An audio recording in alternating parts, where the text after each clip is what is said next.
Hello and welcome to Cartel with a group of rock stars. I've got some awesome players here tonight with me. I'm really excited. This demo of Cartel is using the Cartel Quick Start, which is available on DriveThruRPG. Pay what you want. So if you're interested in kind of following us through character creation and play, you can download that document and see what these wonderful people are staring at when they look at their screens and papers for their character sheets. So real briefly, can we have folks introduce each other? Let's start. Rich, let's start with you. Hello, I'm Rich Rogers. I'm a member of the Gauntlet community and a co-host on the Plus One Forward podcast, which is all about Powered by the Apocalypse games. I'm not an expert, but I talk to lots of people who are. Awesome, cool. And that's a good segue to Rach. I'm Rach Shelkey, the other host of Plus One Forward and a member of the Gauntlet community and the Gauntlet podcast. I occasionally stare really hard at Powered by the Apocalypse games to find trends and patterns that people can help use in their games. That's awesome. Very cool. And Phil, how about you? I'm Phil Vecchione. I am co-hosts on the Misdirected Mark podcast and the Pandas Talking Games podcast. And I am a writer and game developer. That's awesome. Phil and I did an interview last night on the Misdirected Mark podcast about Cartel and non-heroic play, which will be out in a while, right? Monday. Awesome. Good. Cool. That's totally irrelevant to somebody who watches this in a month. Exactly. But yeah. Good. And last but not least.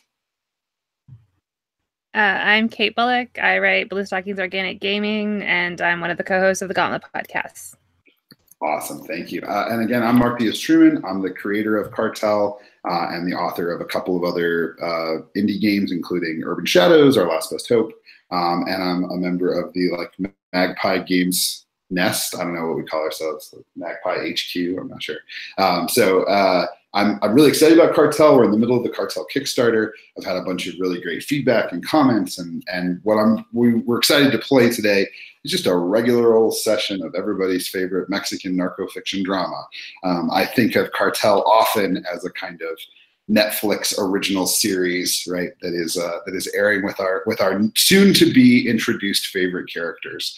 If you're not familiar with Cartel, it's a game of Mexican narco fiction. So think The Wire and Breaking Bad meets El Mariachi, right? So it has a kind of slightly exaggerated Mexican theme. It's set in 2007, which is just before the drug war kind of explodes into the version of it we know today.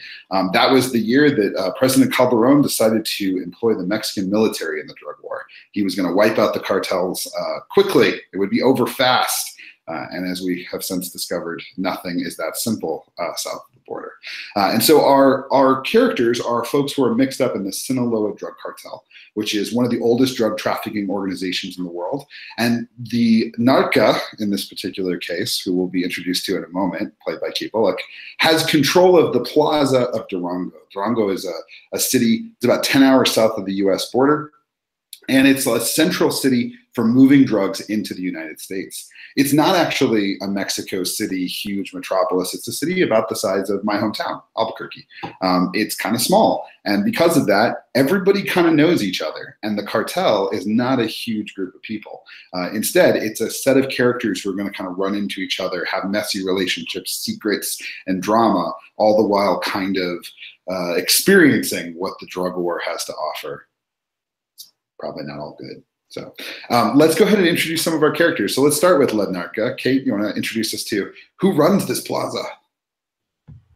I'm playing Maria Elena, who is a woman with skeptical eyes and junta clothes. She's married. She has a couple of kids. She's pretty awful and kind of very fiercely protective of that family and anybody she calls her own. Awesome, good. So tell us about how you came to run this plaza. Well, it was my mother's, and there was this really wonderful moment when she died, and my husband and I had a moment to decide who was going to take it over, and he flinched, so I took it over. Awesome, very good, good. And you said you wear junta clothing, so what does that look like for Maria Elena? I did a rough Google Translate. I think it meant business or something like that. I wasn't super clear. Yeah. So Hood's clothing is actually kind of like you have a kind of military appearance. Like it's it can be sort of metaphorical in the sense it's just super sharp. No, I can roll with that. That's cool. Yeah, I think maybe she has like her dad's old military jacket that she tends to wear when she's doing business. Okay, awesome, good. So people, I'm hearing that people might fear you. Yeah, a little. A little. Which stat is it? My savagery is a 2. So awesome, good. Okay, so you were terrifying. What things do people say you've done? So like it doesn't have to necessarily be true, but what do you know, sort of in the Pulp Fiction sort of Tony Rocky horror getting thrown out of a window kind of situation? What's the kind of thing that people are like, oh man, she'll take care of you? Oh, I'm not good at violence in real life. It's the kind of thing that I do that's horrible. Well, what do people say? It doesn't necessarily have to be something that's true, right? It can be something that people just whisper that you have done or would do.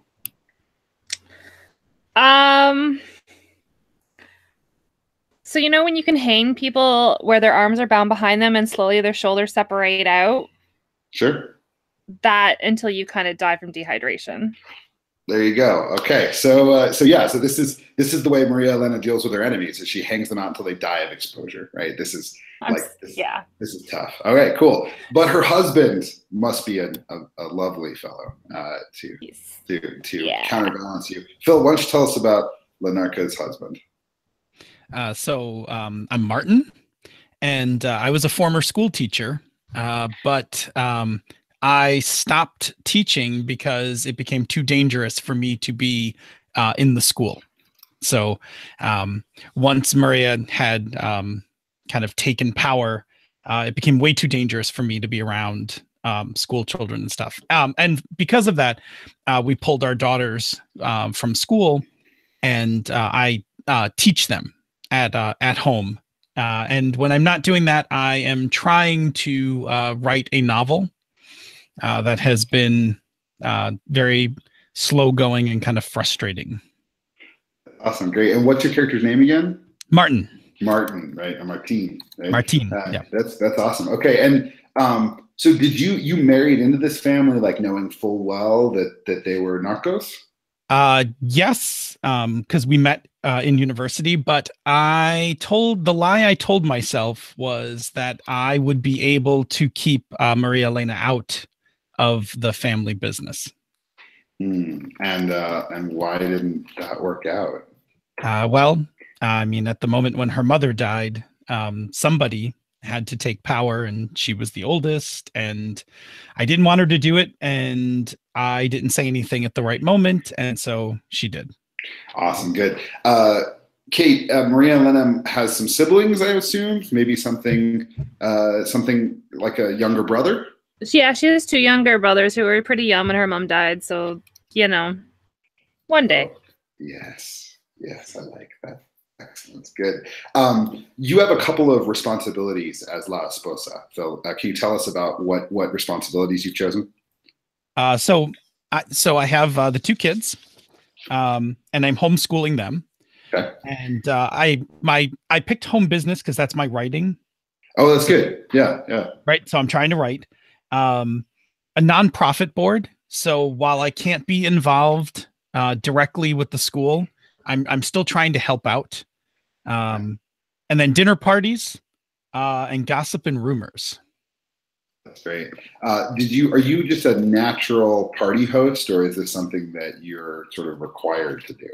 I think among people I'm really comfortable with, I'm a very natural party host. I am slightly more reluctant as I've now had to do this not for kind of like my intellectual friends, but instead for for other narcos and things like that. Awesome, cool. Let's go back to the plaza then. So tell me, Maria Elena, tell me about your plaza. What choices did you make about how Durango works under your rule? I was just choosing my 4 things actually. So I chose that my plaza is profitable. It has forces that have access to military weaponry and body armor. Okay.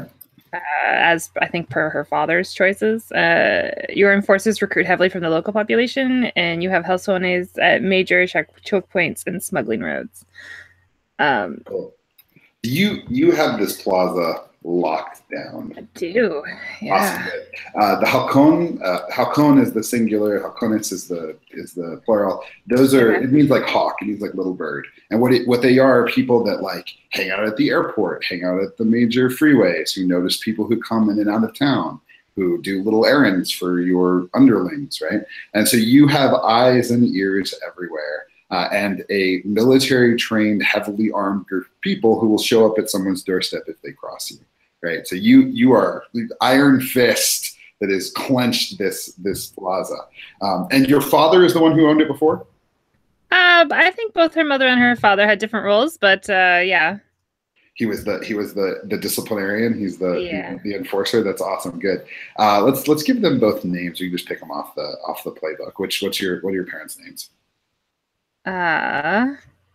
My father's name was Fernando, and my mother's name was Raquel.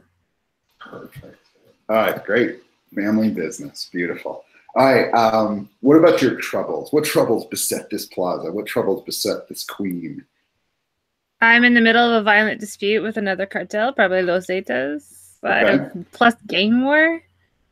I'm trying to decide which ones I think are really interesting for a one shot. So while you think about it, let me talk about Los Zetas. So one of the other things that's happening in 2007 is that there is another group of sort of up and coming villains called Los Zetas. And Los Zetas mean disease, the letter Z, because they were Mexican special forces who defected to the cartels when Mexico became a democracy. So it was like, those people thought they were all going to go to jail because they had committed war crimes for the previous administration. After working for the Gulf Cartel for a while, they decided that they didn't really need the Gulf Cartel, so they killed them and took over, and now are spreading like a cancer over the area to the north and east of you, so more towards like Texas. It is not surprising that they would be involved in pressing on your territory. And in fact, you have people who are probably trained by them, right? They're really, really, really serious guys. And they all go by like a letter, like Z27 or Z43 for the actual like main cartel guys. But their enforcers tend to be particularly savage, right? So if you guys are the classic Coke of cartels, they're like the Mountain Dew Winter Storm or whatever, like the most ridiculous, like over the top, crazy, like, you know, bad guys that you guys are scared of. Okay. So what other challenges beset you? I have a mole. Okay, how do you know you have a mole? Have you lost some product? Have some of your people gone to jail? What's tipping you off? Yeah, I think a bunch of people got caught by the federal police or whatever, or whoever is doing that when they shouldn't have. They obviously have been tipped off. Awesome, good. So the distinction here, and like this is a great example of why I love working with Miguel Angel Espinosa, who's kind of a co-developer and cultural consultant. My original draft of Cartel had the police in kind of an American way, like the police were always a problem, and he's like, they're not a problem. The thing the cartels worry about is Los Federales, right, who are like the FBI. Regular police know better than to cross you, right? In fact, if a cop wants to do good things, he probably puts on a mask, right? Because half the police force works for you. So in order to actually be a cop, you got to put on a mask and make sure nobody knows who actually did it, right? Now, the Federales are, for the most part, not corrupt. It used to be an organization called, well, people call them the Judases, it's kind of a Mexican pun, that were so corrupt that 60% of them went to jail when the organization was broken up. But the new Federales are like, they're good, they're the good guys. They are on your tail and they mean it. So the fact that you have a mole and that the Federales are in Durango looking for ways to get to you is a real pressing concern. Yeah. Life is hard. Okay. Anything else? You're all good? No, I think that's it.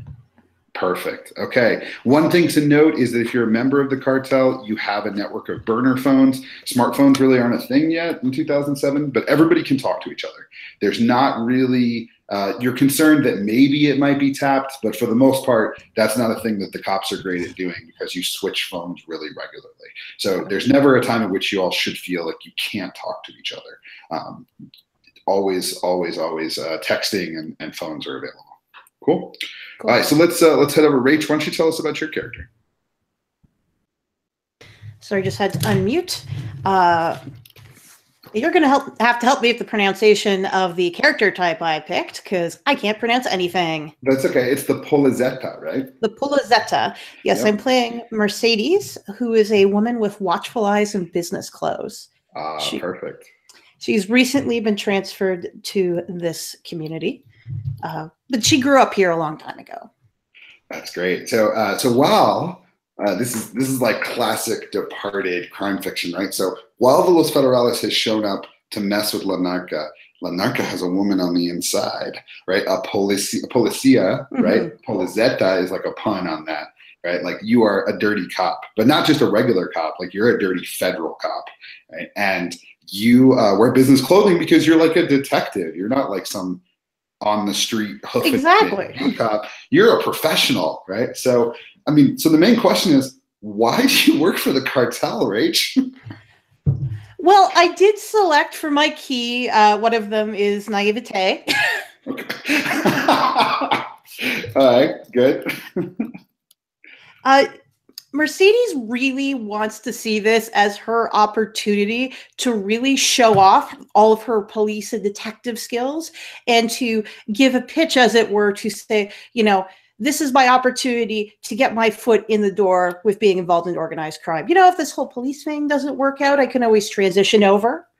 Good. All right. So did you go into the police force with this idea that you were always going to kind of come back to the cartel? Like, did Maria Elena's mother or father put you up to this? Or I think it was almost an attack of opportunity. I mean, Mercedes could read a room. She's seeing how things are going to go. She knows, in the next decade or so, that if she could get in now at the ground floor. Oh, I just saw that Phil's note. Sure, I could be related. Yeah. We'll get to it last days in a minute. Let's get kind of everything set up. But yeah, so you've just seized this opportunity, right? You came to the cartel. You told them that you're available for sale, and Maria and Elena or her agents were no fools. They could recognize the opportunity you presented them, and now you're in business. Exactly. Perfect. Good. So tell us a little bit about the department that you work for. Unfortunately, there wasn't a lot of structure here, and I don't have a lot of experience in policing. That's cool. That's good. It's mostly there's a task force here laid out on the sheet.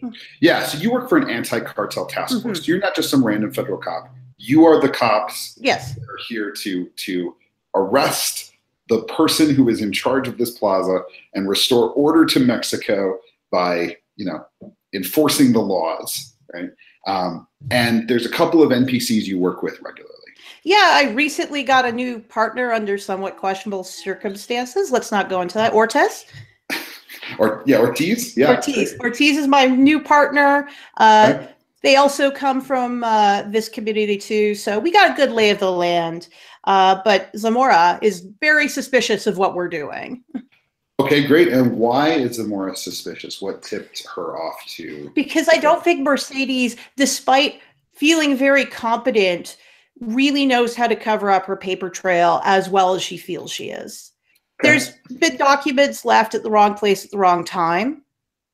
Perhaps a meeting that was supposed to be secret that was in a little bit too public of a space. I mean, she has been out of the community for a few years. That's great. Okay, good, cool. And when you say that Zamora grew up here as well, is Zamora also working for the Narcos, or is this somebody that you just know from back in the day? Oh, I said Ortiz was from. I'm sorry, Ortiz. I apologize. Is Ortiz somebody that you know also to be working for the Narcos, or is this? Just I have my suspicions, but I haven't seen any evidence yet. Oh, that's awesome. Good. Okay, so you have this new partner. You think they might also be working for Maria Elena or some other cartel, and you're beset on all sides. Perfect. Love it. You also have some contacts with the cartel itself. So who almost gave you away and how? I think Thomas almost gave me away. Cool. Moss? Moss. Tomas. Tomas. Right. Okay. Tomas. Yeah. So what did Tomas do that maybe drew a little too much attention?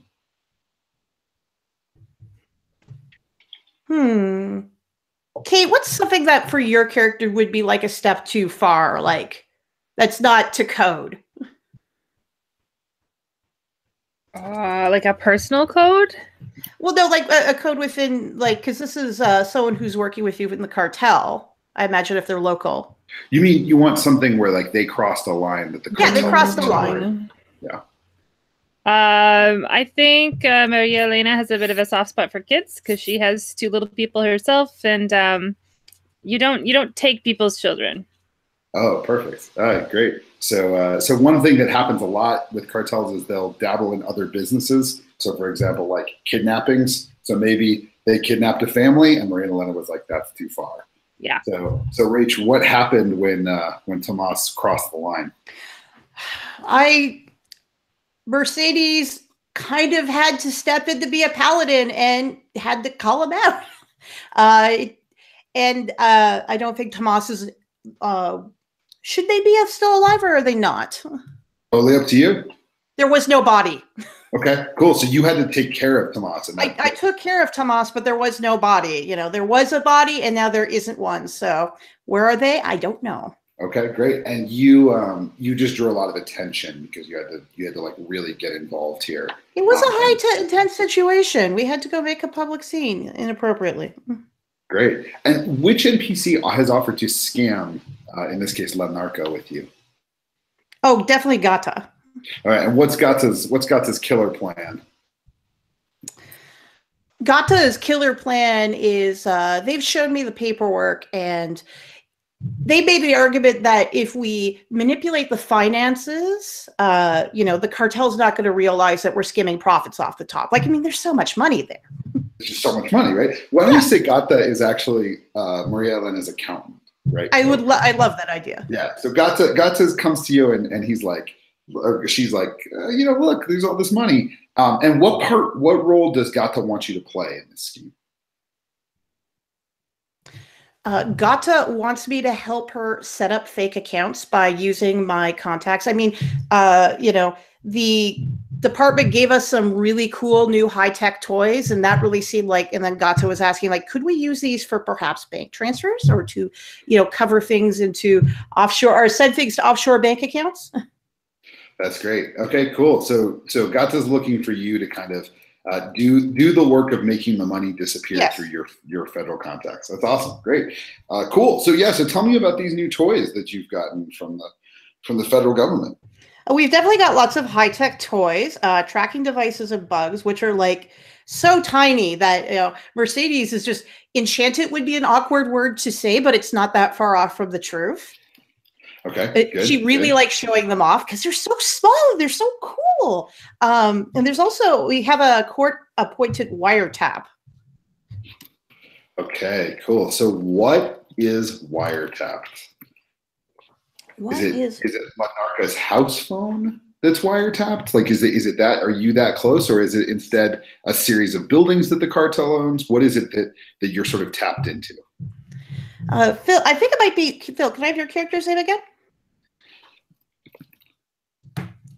Martine. I'm thinking I might be currently tapping Martine, believing that he isn't as innocent as he's putting forth. Awesome, good. So, Martine, I assume you have like a regular cell phone, right? Like you have a phone you'd give out at the PTA meetings to people. Oh yeah, totally. Great. So there's some tapped phones in there, and we'll see how that plays out. Awesome, good. Thank you, Rich. Rich, tell us about your character. I am playing La Sicaria, which is a thug kind of hitman type. Is that? Sicario means hitman. It's sort of like enforcer a little bit, but you're definitely a killer, and you're unretired to some degree, right? Like you left for a while and now you're back, right? So yeah, that's totally dead on. His name is Tiburon, and I'm thinking that he worked for the previous worked for her mother. The previous La Narca. Yeah, great. And went away for some time, went out of country, and now he's back. So perhaps Maria might have fond memories of the good work that he's done. I'm not sure. That's really up to her, whatever opinion she holds. That's great. So your name Tiburon means shark. So you are a scary dude at some level. But you wear casual clothes. You said like you just sort of blend in with the ordinary folks walking down the street. Day to day, yes, he does have a dark suit, but it's starting to become threadbare, so he keeps it until it's absolutely needed. He's very short on cash. It's not like you can walk out and make what it's actually worth if you were to try to sell your high-tech sniper rifle or your stun gun. So it's just stuff he's kept. He has reliable trucks, some burner phones, and an overall impoverished lifestyle because he burned through all the money that he had made. Oh, that's awesome. So where did you go on your travels when you left? I went to Vegas, baby. Oh, okay, cool. It was great. So you went to the States. You got away from everything. Was that the plan? Like you did so because you wanted to, or did things get too hot? Like what happened that led to you leaving? Things got hot, and a cartel was trying to move in on our territory. I was captured and tortured, and I broke. Oh, okay, cool. So you've been through some stuff. Yeah. Okay, great. And we'll talk a little bit about how you feel about being back. But do people notice a change in you, like when you come back? Like, is it obvious, or does it kind of seem like you're just the same old Tiburon? He normally presents as the same old Tiburon, but I'm imagining that when the shit hits the fan, that there would be a little bit more hesitation than there were in past days. I see. Yes. I like the. One thing that's funny is I didn't realize this until I watched Pulp Fiction after having written Cartel. But Vince from Pulp Fiction just got back from being out of country too, right? Like you have that kind of like you're a little out of it. Things are a little weird having to come back to Mexico, right? That's great. Tell us about the gear you carry, because you're probably known for it at some degree. Like this is the kind of stuff that you regularly traffic in. I'm sorry, you said that quickly. I didn't hear. Tell me about the what? The gear that you're carrying. Oh yes. So he does have a high-tech sniper rifle. It's got a scope like the size of other small rifles. Great. It is terrifying. It's the one that has that block that comes out the end of the barrel that you shoot from a mile away. Yeah. It is not the sleek little sniper. It's the my God military sniper rifle. Is a 9mm with a silencer. Okay. Opposite of that, he also has a shotgun. So he's flexible. Yeah.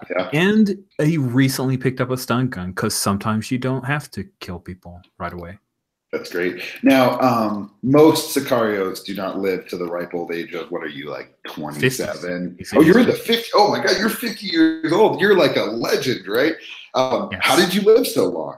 Are you just that good? Are you just that lucky? Are you just that careful? I've been gone for a while. Okay. Yeah, I've been gone for about a decade. I probably don't know Maria's kids. That's awesome. They were babies. Yeah. When I left. And I never planned on coming back, but here I am. Okay, great. That's perfect. Great. So let's go ahead and unless anybody has any questions, I think we should go ahead and go to enlaces. Everybody good? Yeah. Cool. Good. So let's go to the things that tie your character together. So Rich, let's start with you, and we'll kind of go in reverse order. So yeah, give me one of the ties that you want to do, and then we'll just go one tie at a time. Cool. I hung back on making these choices, so I need to glance through them because I wanted to hear what everybody else had. I think Maria, you owe Maria for getting you out of a tight spot. You won't die for them, but you both know you need to settle up soon. I think that Maria helped me get out of country. Oh, back in the day, like 10 years ago. That's awesome. I mean, how young was Maria at that time? So I don't know how old she was. Well, if you knew her kids when they were babies, like her kids are only 8 and 6 now, so that was. So I didn't know you had kids. That's fine. Okay, so she was pretty young then. How long ago was it that you fled the country? 10-ish years. Okay, yes, I think she was super in love with you and helped you get out of the country. She put so like, was it the situation where like your mom was like, okay, he's dead to us, like we gotta end him, and you helped him get away? Oh, that's so good. Okay, nice. Great. I love that's that. Good. That's really cool Good stuff. Rach, tell us about one of your in-losses. I definitely have someone is your main contact in the cartel. Tell them how you two make contact when you need to have a face-to-face meeting. So you have two SIM cards, Rach. So you have a SIM card you can swap out, but this is for when you actually need to sit down and talk things out face to face. Could it actually be Martin, which has some uncomfortable implications if I've also tapped your cell phone?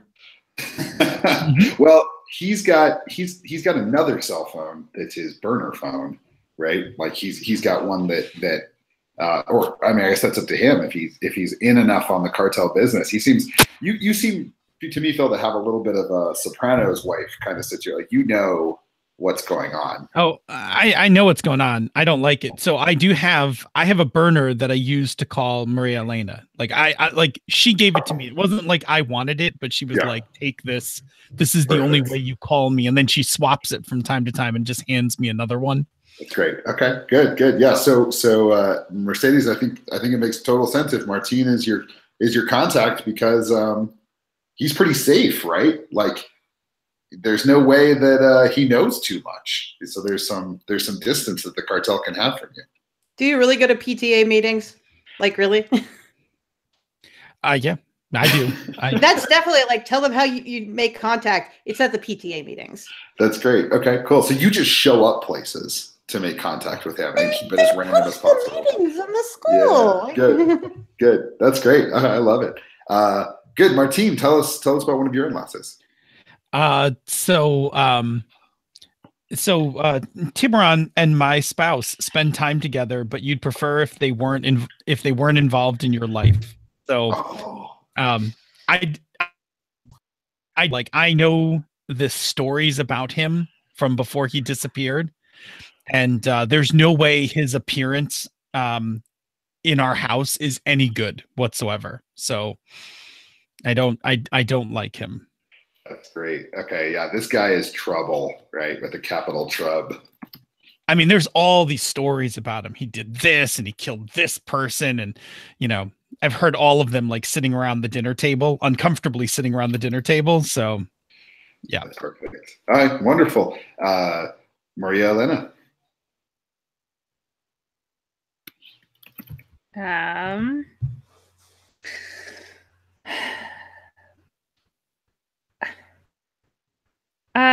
Is Mercedes related to Martin? Was that a decision that has been made? I don't think it's been finalized. No, it wasn't finalized. It was floated briefly. Is that an intention? I was going to pick it for mine, so I'm okay with us being related. We also have this completely unrelated connection too.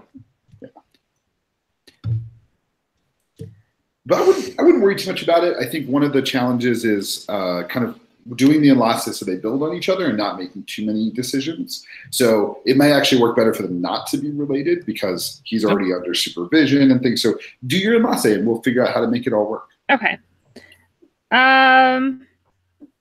So I think I've taken Mercedes under my wing. I respect their skills and talents and I want to see them thrive. Awesome. That is fantastic.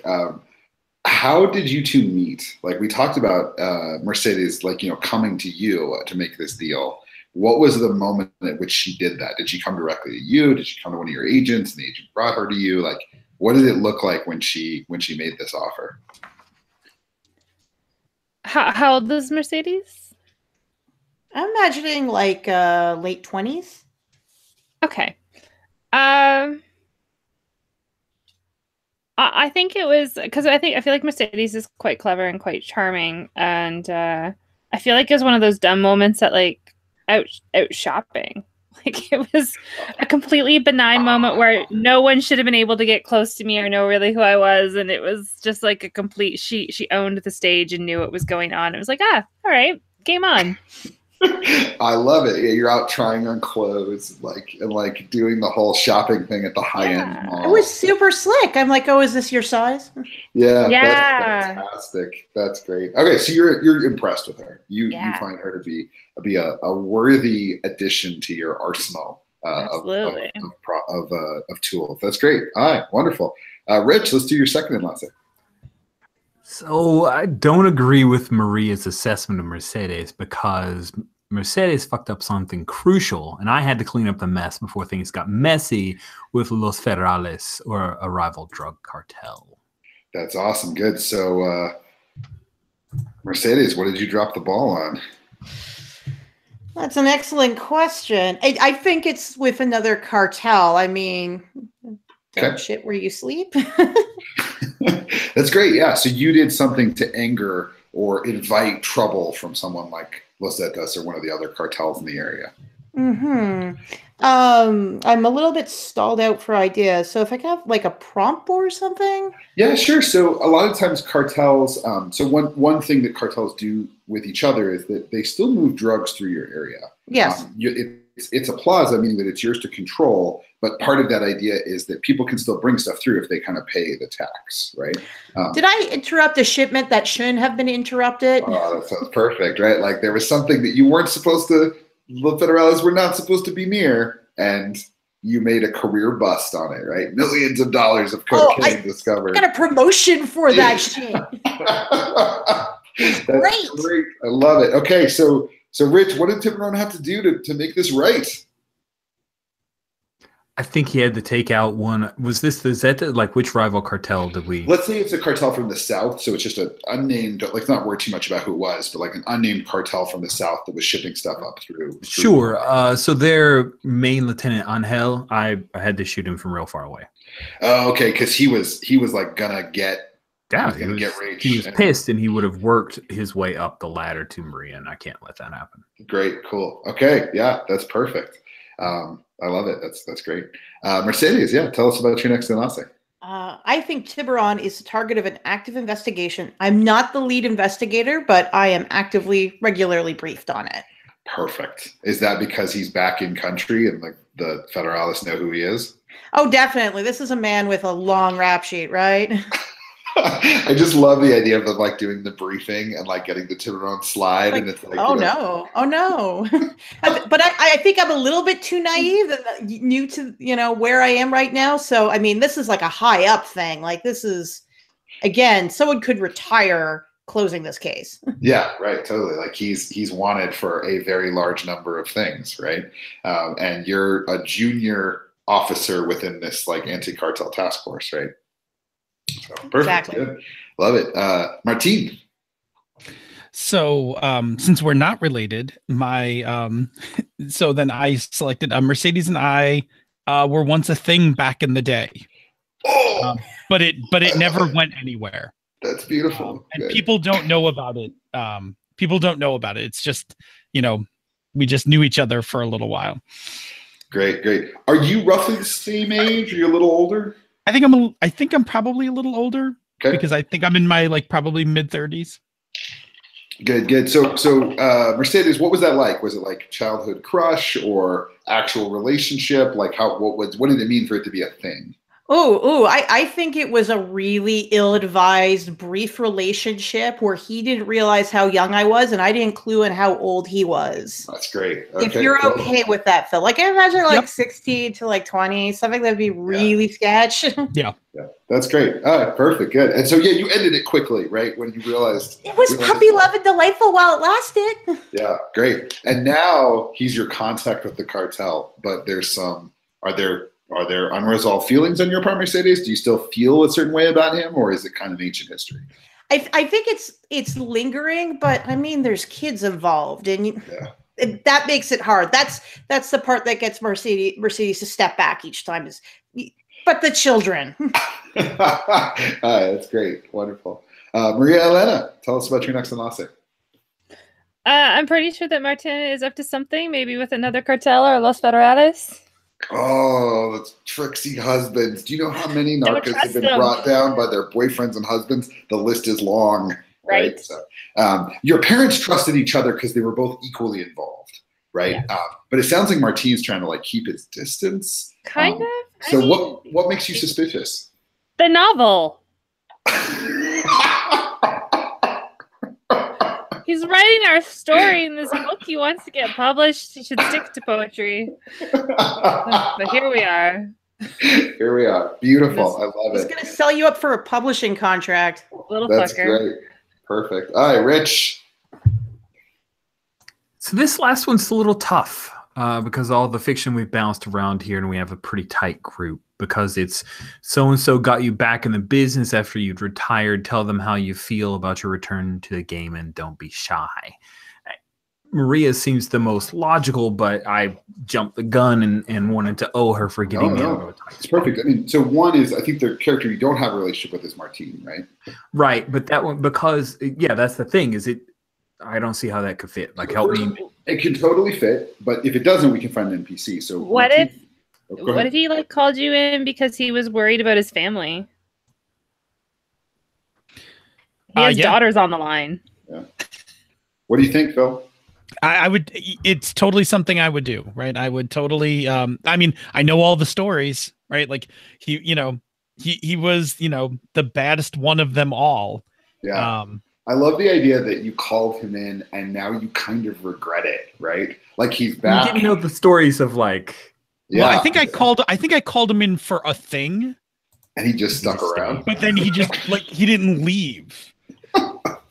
Beautiful. I love it. That's great. I think we can even tie into the situation with Mercedes, right? Like that this other cartel was maybe going to use this as an excuse to make a move. They're going to kill your whole family, and you get Tiburon to come back. You send somebody up to talk to him in Vegas. He comes back down. Maybe you fly to Vegas and convince him to come back down, right? So you get this nice scene of you at the Vegas bar. And now that he's here, he's just the worst. Right? Like, yes. Oh no, that's great. It's very tragic. Excellent. Does that work for you, Rich? Great, cool. Mercedes, tell us about your last enlace. So I think it's going to have to be with Maria. You grew up with her on the streets of Durango. You still have a beer after work if you're both free. It's nice to know someone who isn't involved with either side of your double life. That last little bit's a bit problematic. All right, so tell me how you're thinking about that. I think that in terms of, I don't know if I have many direct relationships with Maria in terms of my interactions with the cartel. I mean, I might be dealing with her underlings and definitely not with, she's not involved with Los Federales. Right. So I think there might be like about 3 steps removed from both of us.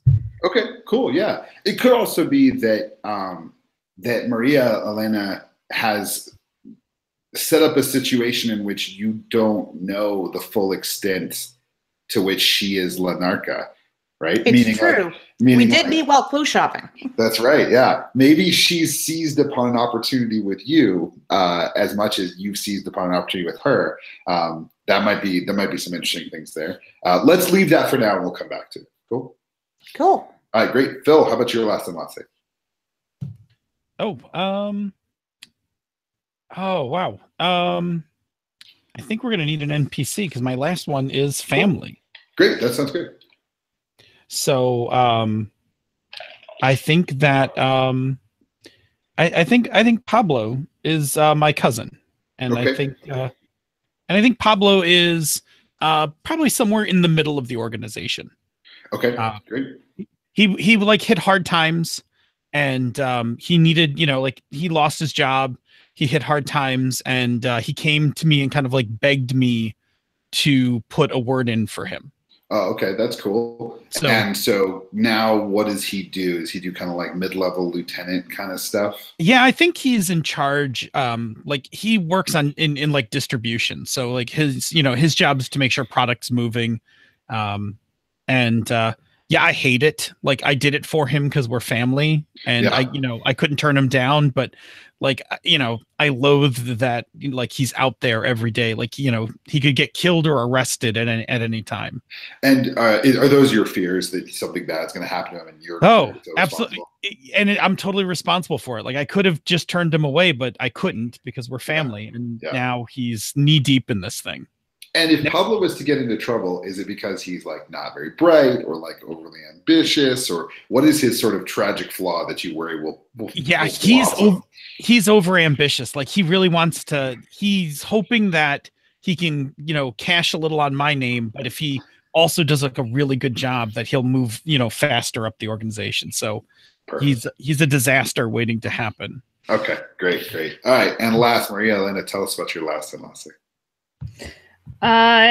It's blank is Femia, but I've tried to shield them from the worst of the cartel. I think that's my children. I have 2 daughters, so. Okay, great. And are they kind of a unit, like 6 and because they're like they go everywhere together? Like yeah. So I try to shield them from the dealing what I do, but I don't think they know very much. I think the older one, the 8-year-old, starting to catch on that like things are not quite on par with the other kids. But Alona and Mariposa, I think were their names, Phil? Yep, that's correct. That's great. I love it. Okay. And when you say that something's not quite right, they are homeschooled. They have security guards with them everywhere they go. They're not allowed to like play with other children for the most part. Like, and they're starting to clue into the fact that something must be different about you. Their mom wears a military jacket around the house all the time. She looks badass, though. So what do you tell them? Like, you tell them, do you just do the kind of like, well, we're very wealthy, it's not safe? Like, I think I tell them that their father's a successful writer. And that's why we live so well. Lies upon lies. Okay, yeah, great. So Daddy's a successful writer, and we're very wealthy, and there's dangerous people out there. Yeah, he writes some very interesting things. Okay, good. Wow. This is downright venomous. Okay, last but not least, Phil, I realized I forgot to ask you about a crucial thing. You have secrets, my friend. My 2 secrets, yes. Yes, tell us about your secrets. The first one is I have a nest egg. So I have cash hidden in case something goes wrong. You have from all your writing. You have $20,000 stashed away. Where did you get that, man? There's a lot of money. Like, sometimes there's so much money laying around that like no one can keep track of it. So, here and there, I just, have, pocket 500 here, pocket 1,000. Swung through the living room, picked up a couple thousand, stuck it in the closet, that kind of thing. You're actually successful at the scheme I was trying to pull off. Yes, but at a small scale. Right. I have the advantage. Like, I'm in the house. There's sometimes literally so much money laying around the house that no one knows what to do with it. So yeah, totally. And where do you keep it? I keep it in the closet. There's like a little hidden, like, I pried loose a couple floorboards in the closet, and I have it like tucked under, like, lift up the carpet, pick up the boards, kind of thing. Classic. And your other secret? I have an addiction. I drink a lot.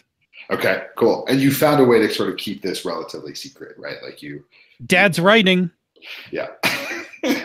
What does Dad drink? Is it beers, wine, hard liquor? No. I think we're gonna go with really good tequila. Okay, great. Really, like nothing cheap, like the really nice stuff. Well, you all live pretty well. So let's talk briefly about lifestyle. So some characters have a fixed lifestyle. Some characters have a lifestyle that's based around stuff on their playbook. Rich, tell us about your lifestyle. What does it say? Impoverished. So you're impoverished, and the interesting thing about being a hit man for the cartels is it doesn't actually pay that well. Like, you're sort of tied to them. You have enough cash on hand for lodging and food, but little else. So buying even a plane ticket to the United States would be a real challenge for you, right? Like, coming up with that much cash at once. If you need something, you tend to ask Maria Elena for it, right? Because she's your boss. She's La Narca, right? What about you, Mercedes? What's your lifestyle? I have a stable lifestyle. I mean, I got a government salary. Well, the government salary may not cover that much, but the extra cash from the cartel sure doesn't hurt, right? So yeah, stable. you're good. You're stable. Good. All right. And what about you, Maria Elena? I have a life. Yeah, I said I am muted. I have a lifestyle based on my plaza. Right. So it starts. I'll have to look here. It starts at a level, and then everything you choose, like for example, that your plaza is profitable, is going to raise it, right? So by default, you start with, I believe, an impoverished lifestyle, but you chose that you're bringing in substantial sums of money. Sorry, no, it should be stable to start, plus one more. So you're actually at, look here, luxurious. Okay. Wealth beyond most, able to put thousands of dollars in savings or towards problems without really even thinking about it. Okay. Now, the way that this comes up in the game. Oh, and sorry, Phil, how about you?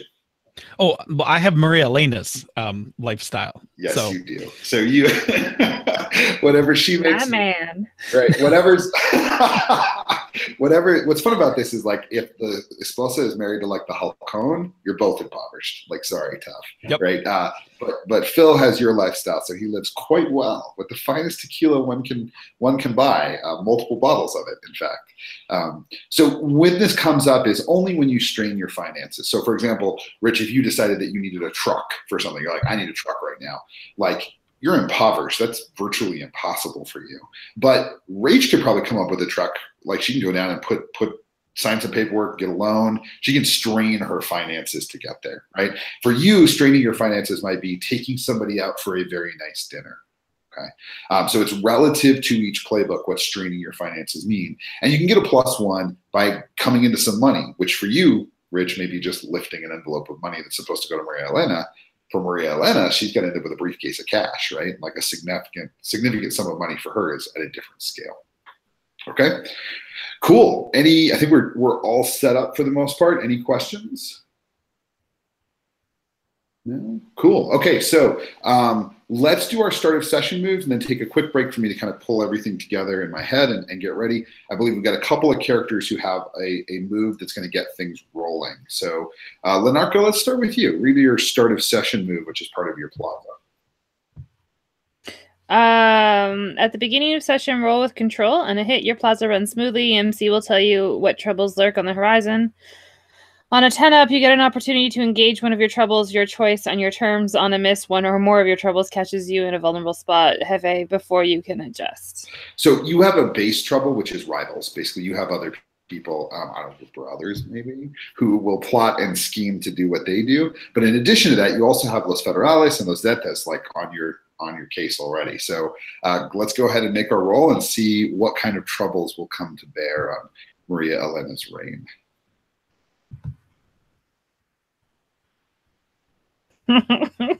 7. 7. Barely.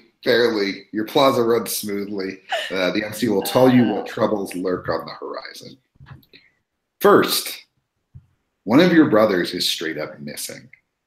You haven't seen him for an extended period of time. We'll come back to that idea, but he is not around, and you're not entirely sure what that means. Now, it doesn't mean that you're like, sometimes maybe he just goes and drinks. Like, you're not sure, but you have something lurking on the horizon there, a trouble that could manifest itself before you could react. Okay. Rach, let's go ahead and do your roll for Mercedes. Oh, you're going to be so disappointed because I just rolled the dice here. However, I will read the move. Excellent. At the start of session, roll with grit. On a hit, you get wind of an investigation before things get messy. On a 10+, you're positioned to take advantage of the situation. You have access to vital evidence, witnesses, or police personnel, your choice. On a miss, the department catches a hot lead on the cartel before you can intervene. I rolled a 6. Beautiful. Okay, we'll come back to that. I think we might go right to that scene before to start the session.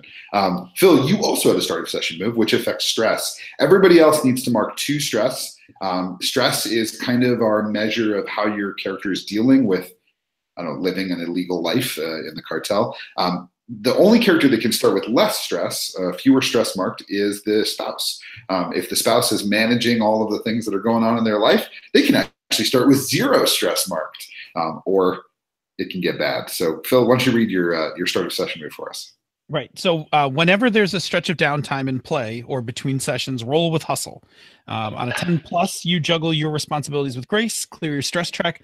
On a 7 to 9, one of your obligations, your choice becomes unmanageable. The MC might tell you who might be able to assist. On a miss, your secrets and obligations clash with disastrous and obvious results. Excellent. So let's see. With hustle, and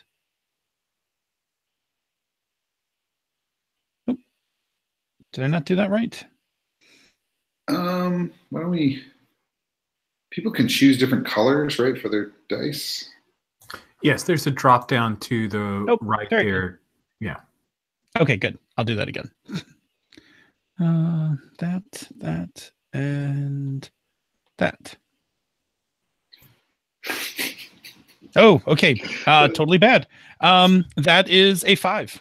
Zing. Okay, so all hell's breaking loose today. Just to be clear, so you have a preschool child and dinner parties, gossip and rumors, a nonprofit board, and your novel. Yes. I'll check out. Okay, cool. Yeah, we'll come back to that.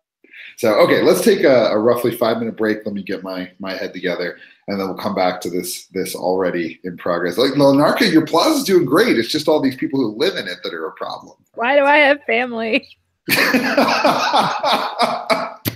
I don't want to say that's the best expression of my experience as a Mexican, but it's up there. Like, why do I have these family members? Right? Okay, good. So let's take a quick break, and we'll come back to watch the drama of Cartel explode.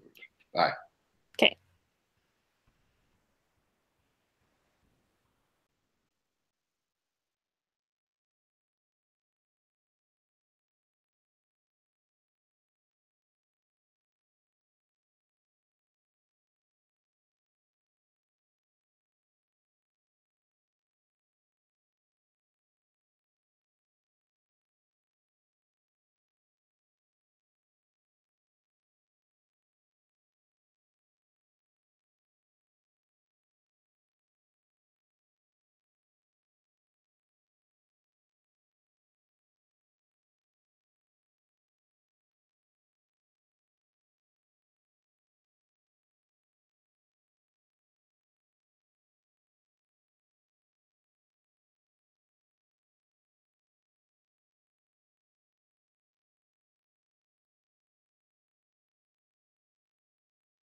Okay. So I think we're gonna open on Mercedes, who is showing up for her shift at the anti-cartel task force. So where did they stick you? The anti-cartel task force isn't going to want to be anywhere near the police, which they know are probably completely corrupt and under Maria Elena or La Narca's influence. They might not know who Maria Elena is in particular. Where did they put you? I don't have a great visual for this, so any help would be appreciated. Yeah. Sure. So some options might be there are federal buildings they might have put you in, so you're in kind of like a classic office space that's totally like ill-suited for police work. They could have put you in a warehouse somewhere like way out of the way. Kind of like what sort of almost like crime fiction kind of look do you want to have for this place? Oh God, I love a federal office that is like completely unrelated to law enforcement whatsoever. But it's not like it's one of those, because in Toronto we have these buildings that are like at Queen's Park that are the rest of the government stuff. They're just kind of to the side, like with nothing else special about them. Completely impractical buildings. That's perfect. Yeah. So the government owns it. It's just sort of like that's where they put the rest of the stuff. Yeah, so they like cleared out a floor that used to be like tax stuff, and now you're all stuffed in there in your cubicles, and there's these offices that have kind of been converted to like interrogation rooms. So there's like tables with like handcuffs and stuff in them, but like they're not very secure. And when you come in to the room, you see Ortiz standing by your two cubicles, looking with most of the other people who are there at one of the conference rooms. Sort of everybody paying attention to, not to you walking in, not to any of the stuff they're supposed to be doing, but watching this like single conference room as you enter the building. I'm gonna quietly put my stuff in my cubicle and walk over to Ortiz and sort of gesture my head to the conference room door. Did we establish what pronouns Ortiz uses? I think it's be he, him. He, him. What's his reaction? He looks at you and kind of shakes his head and almost like has a smile, and he's like, "Motherfucker just walked in."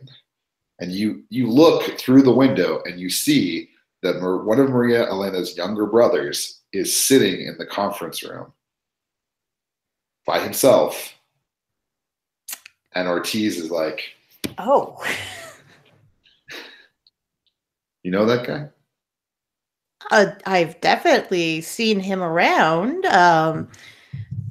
Definitely, for sure. It just walked right in. No other explanation. Did he bring anything in with him? He says that he has records that implicate some close family members in cartel activities. Do we have access to those records?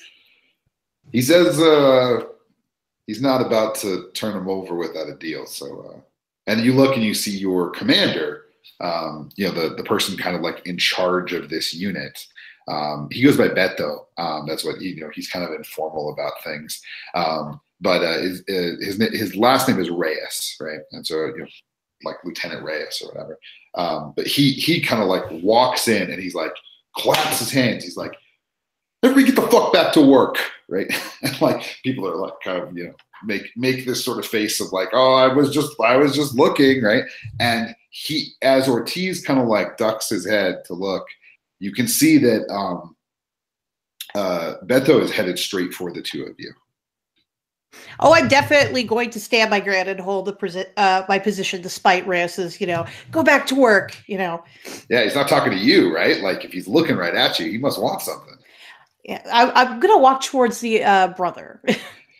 I'm gonna, again, just like oblivious, slightly this is the moment where I want to push how far I can go and how much control I can seize of the situation investigation. That's awesome. So one thing we haven't talked about too much yet are keys. And the way that they work, they're called llaves in Cartel. The way that they work is you're going to mark an XP every time you fulfill one, or you can break one, like break the key, clear the key when you do something against the nature of it. So to me, this reads a little bit like naivete. You're entering a dangerous. Yeah, totally. Yeah. So mark an XP. Beto kind of like like watches you like walk past his field of vision, and he actually like grabs your arm and is like, "The fuck, get up, come here. What are you doing?" This is an active investigation. I mean, seize the moment, right? Okay, great. So it sounds like you're justifying your behavior, right? You're saying, I'm a good cop. Like I want to know what's up with this guy. I'm doing my job. Great. Yeah. Let's have you roll. I'm rolling my dice in person. Cool. I've got, hold on, just want to check my stats. 7. I'm not rolling great tonight, but a 7. Let's read the move out loud so everybody's on the same page. All right. Justify your behavior. When you try to justify your behavior, roll with face. For NPCs on a 10 plus, they accept your logic, but might have clarifying questions. On a 7 to 9, they have doubts, but they'll let it slide for now. Excellent. Yeah, he looks at you. He looks back at Ortiz, who's already like, he's like, fuck this, right? Like sits down at his desk, right? My partner is a sensible one. Yeah. All right. Why don't you go ahead and go in there and find out what he wants. Love to. Now, when he says that, you recognize that that room probably is bugged. Probably, has some recording devices actively running. They are the new toys that our department loves. Of course, yes. So, when you enter the room, the younger brother, I don't think we named them, did we, Maria Elena? No? Do you have a name for these two? Or at least the one that you're... Guillermo. Guillermo, yeah, great, cool. Guillermo is very, very big. He's like a big dude, like 6'3", hefty. And everybody calls him flaco, which means skinny, because back in the day, he used to be kind of rail thin, and now it just kind of stuck, so it never went anywhere. Mercedes, do you guys have a file on this guy? Like, do you know that he's involved in cartel business? Like, is it something that this is an active person, maybe not under investigation, but like somebody that's up on the board? Oh, no, we definitely have him on the board as a contact, and that's why everyone was staring at this conference room. They knew what was going down. Yeah, perfect. That sounds good. So, yeah, you walk in and Guillermo looks up at you. I think is he sitting down? I mean, I don't see Mercedes as being that large. Yeah, right. Like maybe he just looks even at you. We might be at the same eye level, depending on how tall he is. Totally. I mean, he's a big guy, right? So yeah, you kind of look eye level, and he kind of like raises an eyebrow at you. That's it. What brings you to our department this morning? Very polite as fuck. Now, one of the questions in Cartel is, do you actually mean that question? Because one of the things you can do is get the truth out of somebody. Now, get the truth is not like an on-off switch. It's a way to structure the conversation. Mm-hmm. So it's about kind of pushing on him. Is that a thing you really want to know? Like if he just kind of shrugs, are you going to keep at it? Oh, I'm definitely going to keep at it. I'm just to get the seed of what I can pursue, because there's something has happened and I've missed it. So I have to hop on the next train and follow this investigation. Awesome. Good. So why don't you give me a roll for Get the Truth? You're kind of exploring the space, pushing on him and seeing what you find. So I might switch to the online dice because that's a 5. All right, great. These dice are now banned. Bye-bye. Awesome, so when you get the truth out of someone, you're rolling with hustle. On a miss, well, let's see. He says, kind of looks around the room. I'm here to talk about my sister. I've had enough. I want to confess my sins, and I want her to pay the price for what she's done. I'm listening. Oh, that's a lovely comment, Kate. He says, I have a briefcase. It's full of things I took from our office. And I'm willing to make a deal.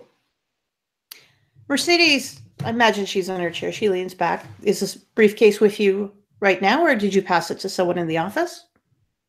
No. Well, this briefcase has lots of valuable information. You're here to make a deal. What are you expecting to get in return? I want immunity.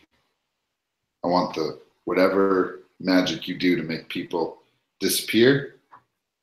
I want out. Mercedes chuckles a little bit when he says disappear. Look, I got real stuff. You got somebody in your department that works for her. And I got their name in that briefcase. I got all her files.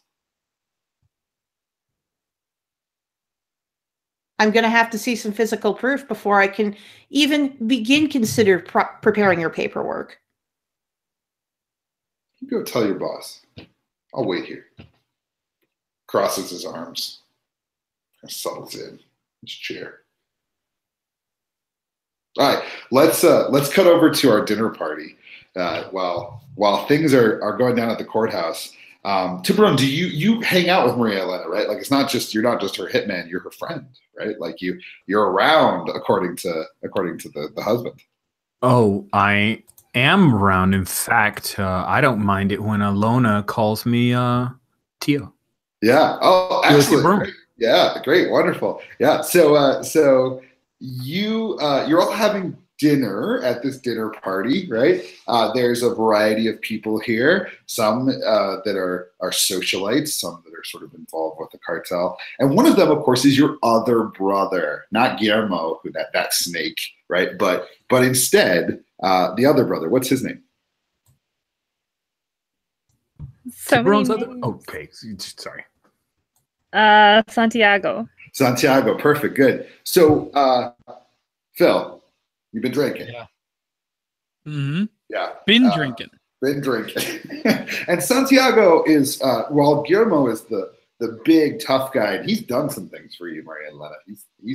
His hands are maybe a little dirty. Santiago is charming, elegant, and very, very nuanced, right? And about half as clever as he thinks he is. What do you say to him, Martine, that actually sets him off? Like actually results in him like straight up like breaking a glass against the side of your head straight sets you off? I think I tell him that he is, that if his father was alive, he would be a complete disappointment to his father. Oh, is there like maybe a little masculinity stuff in there too? Like, well, your sister has to run the plaza, so you must not really be a man, right? Like, is it that kind of? Yeah, it's along those lines. Like, if you were anything like your brother was, like, instead of just, flitting around this party, if your father only could see you now, kind of thing. Oh, okay, good. So I think that we have Kate's like, no. So yeah, we have this scene where the party's kind of going and we sort of see the characters doing their thing. So Maria Elena, what do you do during a party? Are you gracious and sociable? I think she holds court in the way where she's kind of sitting off to the side, drinking, just watching everyone. I think she does a lot of listening and not a lot of talking. That's great. Yeah, other people are there to entertain you. Yeah, exactly. Yeah, so they're sort of chattering about, and your enforcers, right, look like bodyguards, right? They wear suits. They have the glasses. They look very professional, right? And Tiburon, where are you? Are you sitting near Maria Elena? Yes. Perfect. Good. So Martine, you and Santiago have gotten into it, and that moment at which you sort of escalate to that. What brought that on? Like, what did he do or say that escalated to that point? Was he needling you first? Yeah, he's. I think he always comes at me about not really being in the family business. Yeah.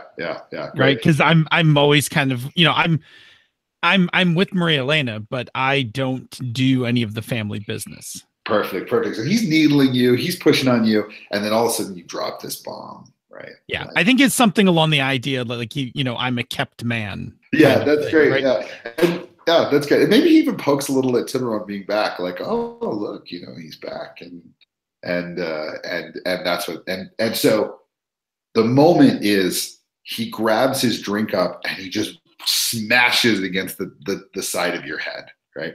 So go ahead and mark a stress for me, Phil, as you sort of reel back and the party almost like record scratch stops as everyone turns to look and Santiago's hand is bleeding from the glass, and Martine is laid out, maybe even unconscious. I don't know, like how conscious are you at this point, Martine? I was pretty drunk, so I think I'm down and like just kind of making like some moaning noises, like awesome, good. And Santiago throws basically throws the glass out of his hand onto the ground, whatever's left of it, and just starts yelling in Spanish and starts to move toward Martine to like, you're not sure what he's gonna do, Maria. What do you do?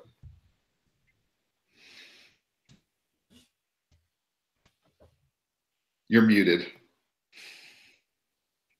True story. I'm gonna get up and get in his way and tell him to calm the fuck down. Awesome. That's great. Okay, cool. So Cartel basically makes a distinction between relationships that we have that are sort of business oriented or about what we get from each other, and relationships that are about pressuring people, right? So in this case, you want to bring this to some sort of stopping point, right? Yeah. You're going to pressure him to go along with you. I suppose that's true. What do you say? What do you say? He's like, you get up and you don't even have to get in his way. Like, he just knows you got up out of your chair. That's enough to get his attention. Oh, what do I say?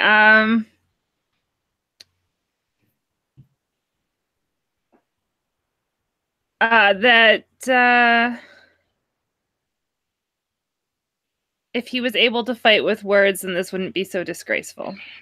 Oh, okay, great. Yeah, pressure him. What do I roll for that? You roll, pressure is roll with hustle. On a hit, they see your point. They have to go along with you or mark stress. On a 7 and 9, you let something important slip as you bring the pressure to bear. Well, that'll be exciting.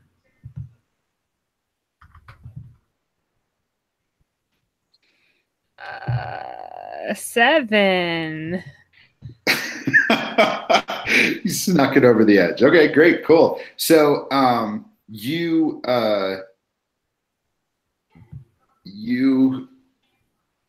stop him in his tracks just by standing up.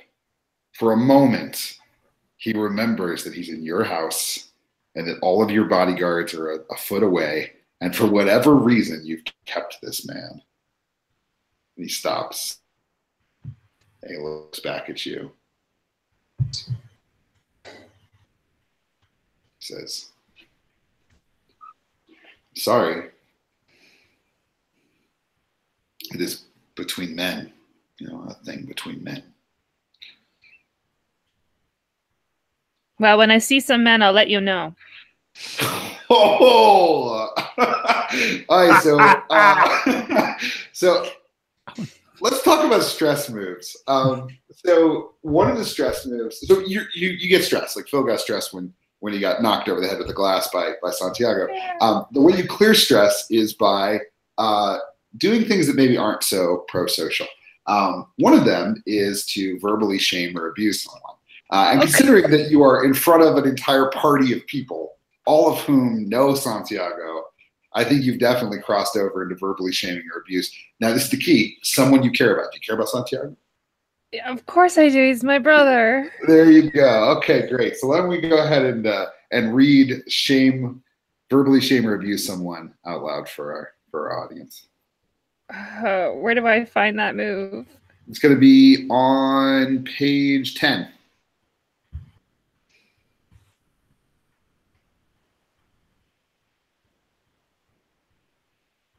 Top left corner. My stupid thing doesn't tell me what page this is. That's why. Okay. There we go. Blah, blah, blah. Roll with a face. Okay. So when you verbally shame someone you care about, you roll with face. On a hit, your words hit them hard. They're going to have to mark stress. On a 10+, you also clear your stress track. I rolled a 5. Beautiful. On a miss, your cowardice is clear. Take -1 on going to face until you make amends. Okay. So he looks at you dead in the eyes and says, yes, let me know when you find a man. And he just walks away. leaving your bloody mess of a husband on the floor. Tiburon, you've watched all this go down, and immediately you get a sense that Maria did not make the best, like she didn't work. That didn't work out for her. Everybody in the room is kind of like immediately shocked that Santiago would hit him, and that Maria basically let him walk away. Like he's gone. What do you do?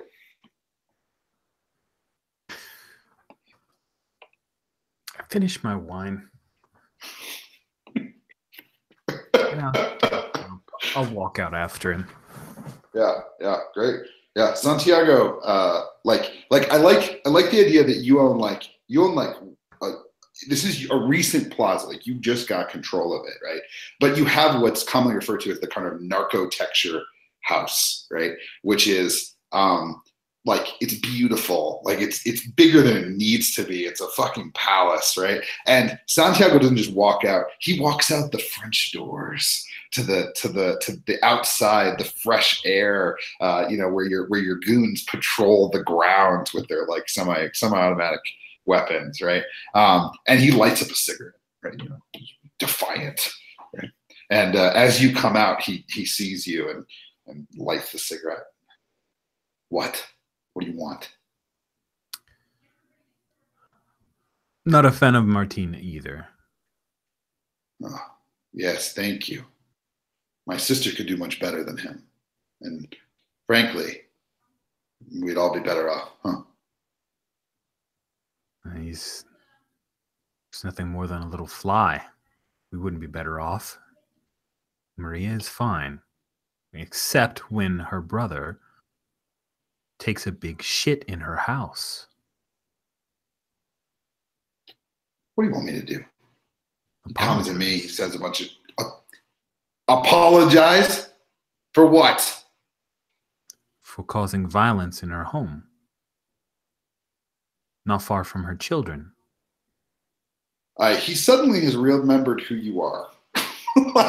like for a moment he was like, oh yeah, it's one of her goons or whatever. Then he's like, oh shit, right? So go ahead, let's make the pressure roll. You're pressuring him to go along with you, right? Let's see. I detect a threat of violence in there a little bit, right? 100%, like you're 100%, yes.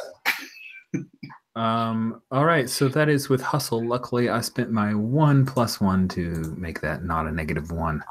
Yay me. Good choices, Rich. Okay, here we go. This is a flat roll. I roll a 6. Perfect. He says, can I tell you something? Just between me and you. Tell me. Martin, he's not what he appears. He's not a fool? No, he is a fool. Fool who works for Los Terrones. He has $20,000 in the closet in his office under the floorboards. Go look. There's a mole around here. It's him. Promise you. I'll apologize to my sister if you want. But it's Martin you should be worried about. Maria, back in everybody has kind of started to make excuses, right? They're getting their purses, they're leaving the party, right? That now that it has resulted in your husband getting a head wound.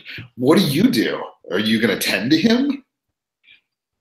I think she looks down at him and just shakes her head. Yeah, Martin, you kind of coming to a little bit. You remember getting hit, but things are maybe a little fuzzy. You're still pretty drunk. What do? I think I sit up and I look up and I'm like, hello, darling. I think I might have insulted your brother. And I stand up and like go to the bar and like reach over the bar and just like take a bottle out. And I'm like, did I miss the end of the party? Why is everybody leaving? Because you were an ass.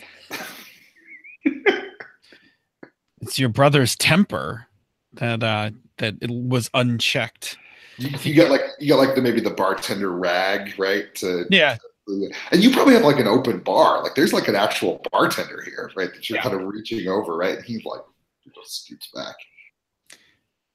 I mean, if he gets so riled by me teasing him, what is he going to do when somebody of any kind of real caliber puts a squeeze on him?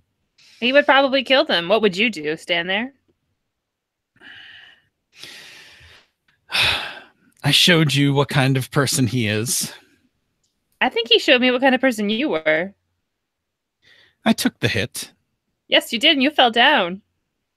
I wasn't going to hit your brother, but your brother apparently has no respect for me. So respect is earned. Oh, okay. So at that point, I mean, you're coming at him pretty hard in public. I think that sounds like you're shaming and like shame machine.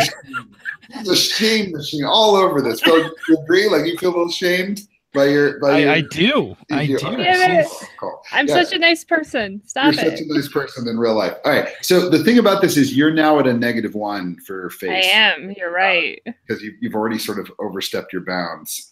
Yeah. Burning everything today.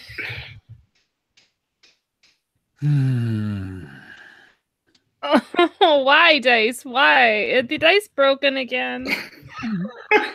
So that's a 3. Perfect. Have we had a success yet? Has anyone succeeded? I got a 7. It's actual dice. Yeah. So Phil, I think like you, for whatever reason, whether you're just too drunk to care or there's too many people watching, you make the best of this, man. Like, what does it look like when you saunter off? Sort of like how do we know as the audience that Maria is firing blanks today? There's just nothing there. She's powerless. Yeah, I think. I mean, after she berates me like that, I turn. I take my bottle with me, and I'm like, I hope you keep this plaza under better control than you kept this party. And I bid a few people good night with like my bloody rag, like, you know, my bloody rag and my tequila bottle. Yeah. And I like stroll off to my study.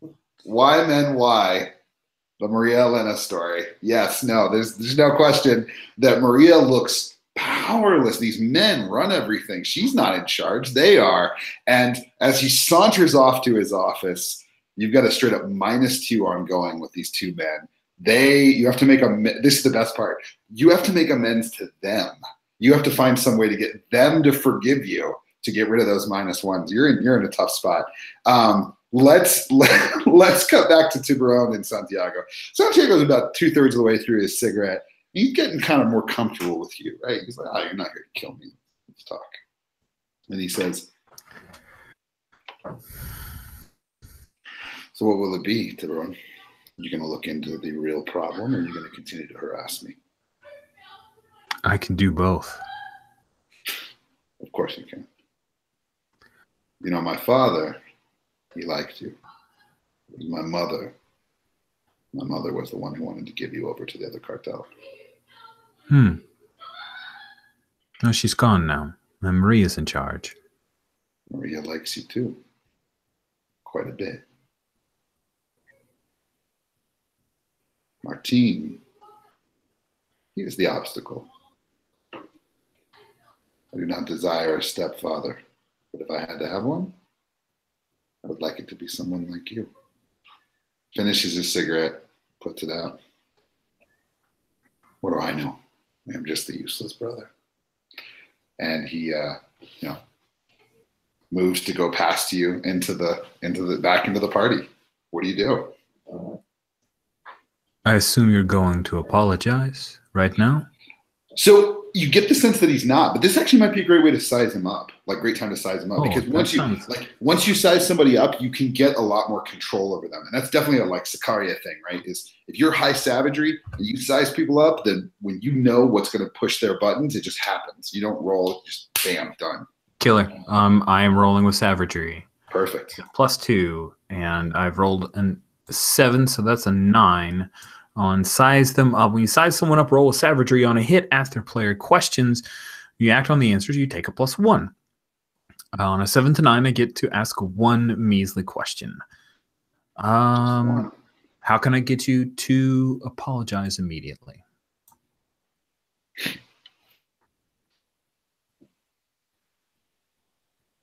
So I think that there's definitely offers you could put on the table that would do it.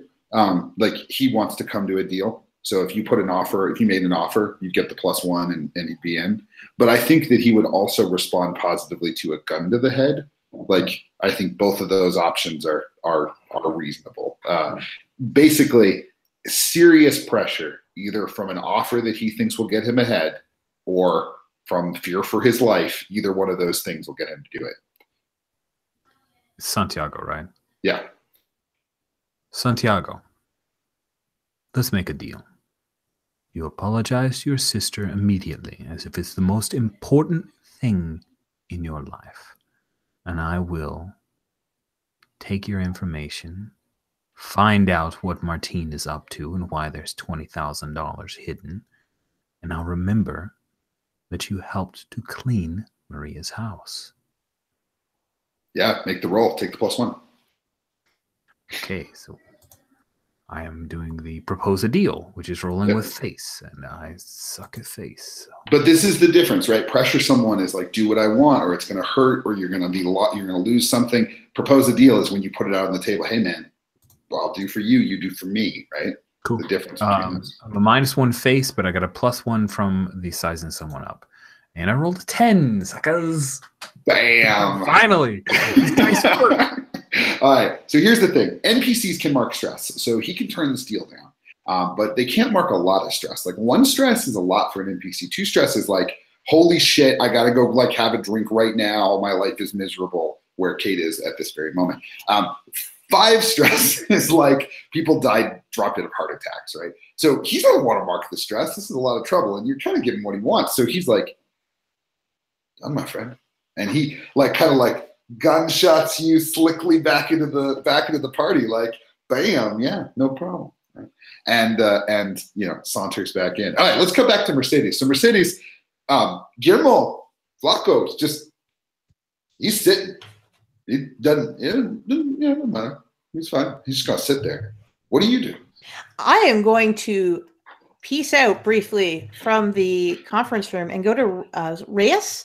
Is my superior? Yeah.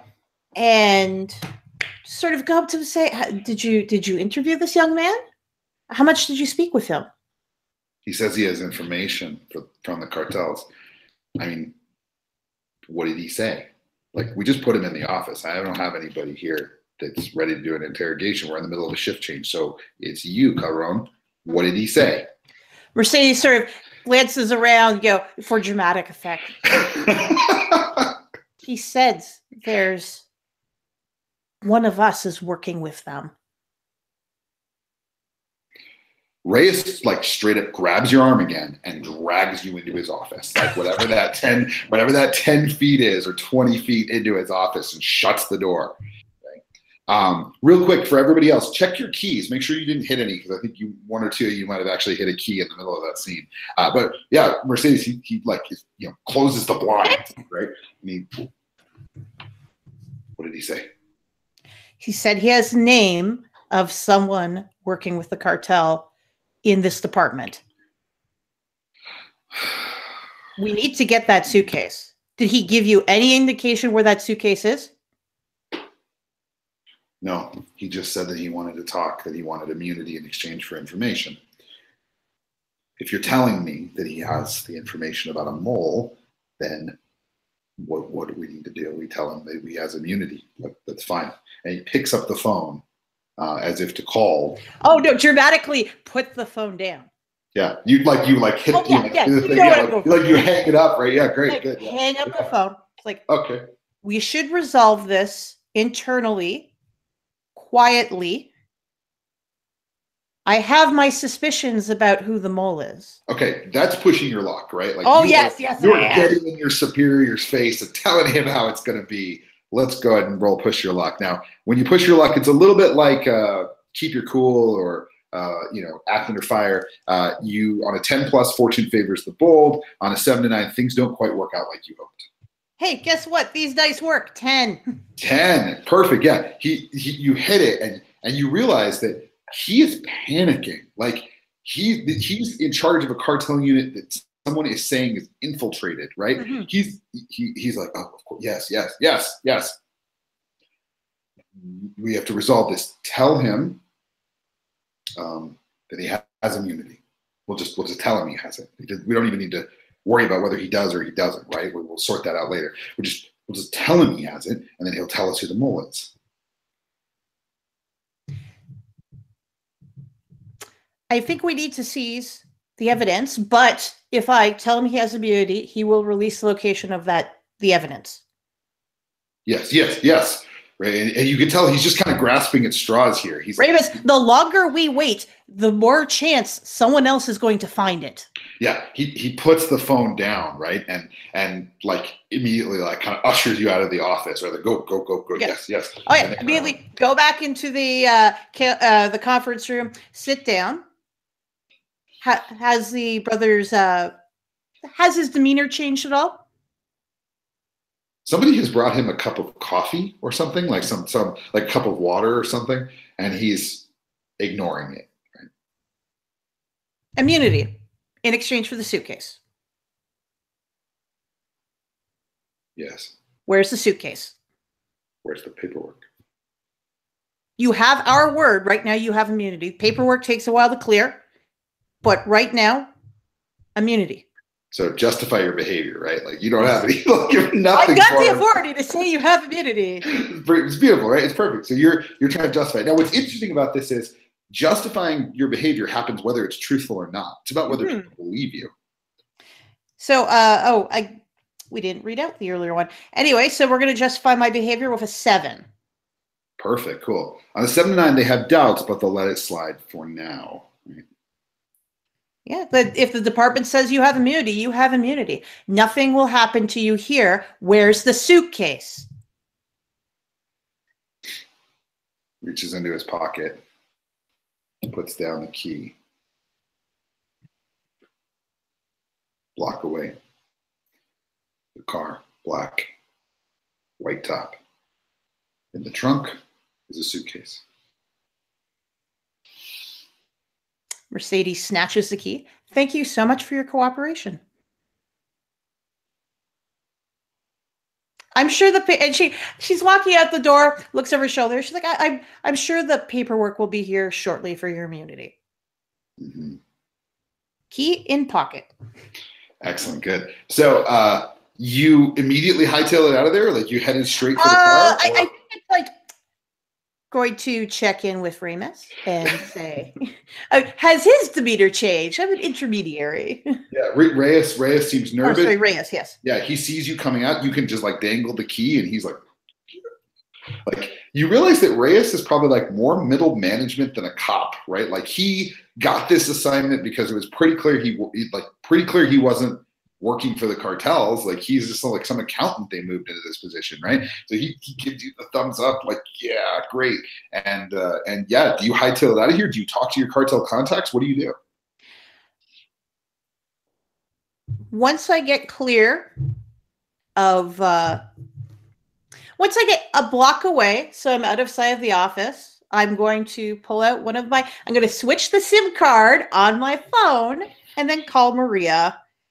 That's great. Cool. So we'll just say I'm going to play two sides against each other. Yeah, to make this line up, we'll just say that this kind of just works as we're cutting back and forth. And as Tiburon sort of dismisses Santiago and he heads back into the party, Maria, your cell phone rings and you can see that it's the Polizetta. I'm a step out of the room and answer. So as you step out, you see Santiago coming into the room as if to talk to you, and as you pick up the phone, he's like, fuck, right? And you answer it, you just kind of dismiss him. I just close the door. Yeah, great, perfect. Like you see it, like Tiburon, you see him go like, right? and then like go and sit by the fucking door like a dog, right? Yeah. Like he's. Yeah. Oh, good. Cool. Yeah, you pick up the phone. Hello? It's Mercedes. Yes. Have you misplaced a brother by chance? There's only one. Yes. See, yes. I believe he may have also misplaced some valuable documents of yours. See, any particular place he's misplaced them? Well, they're going to be into my possession very shortly. Would you like me to review them? And he was intending to release them to the department. I think a delivery would be better than a review. Is there any teeth to that? Is that a thing you're gonna push on her with? I think we're friends right now, so I think I'm just trying to be nice about it. Okay, cool. But I'm gonna leverage back and say, my supervisor's expecting something. Could you perhaps come up with a thing? There are.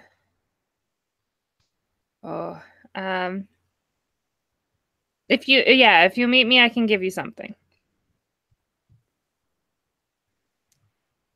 Where would you like to meet me?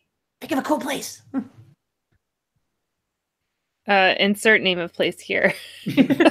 Well, something dramatically lit. Well, tell me, do you want it to be a public place? Do you want it to be a private place? Like what kind of place would you want? Oh yeah, hey, let's go.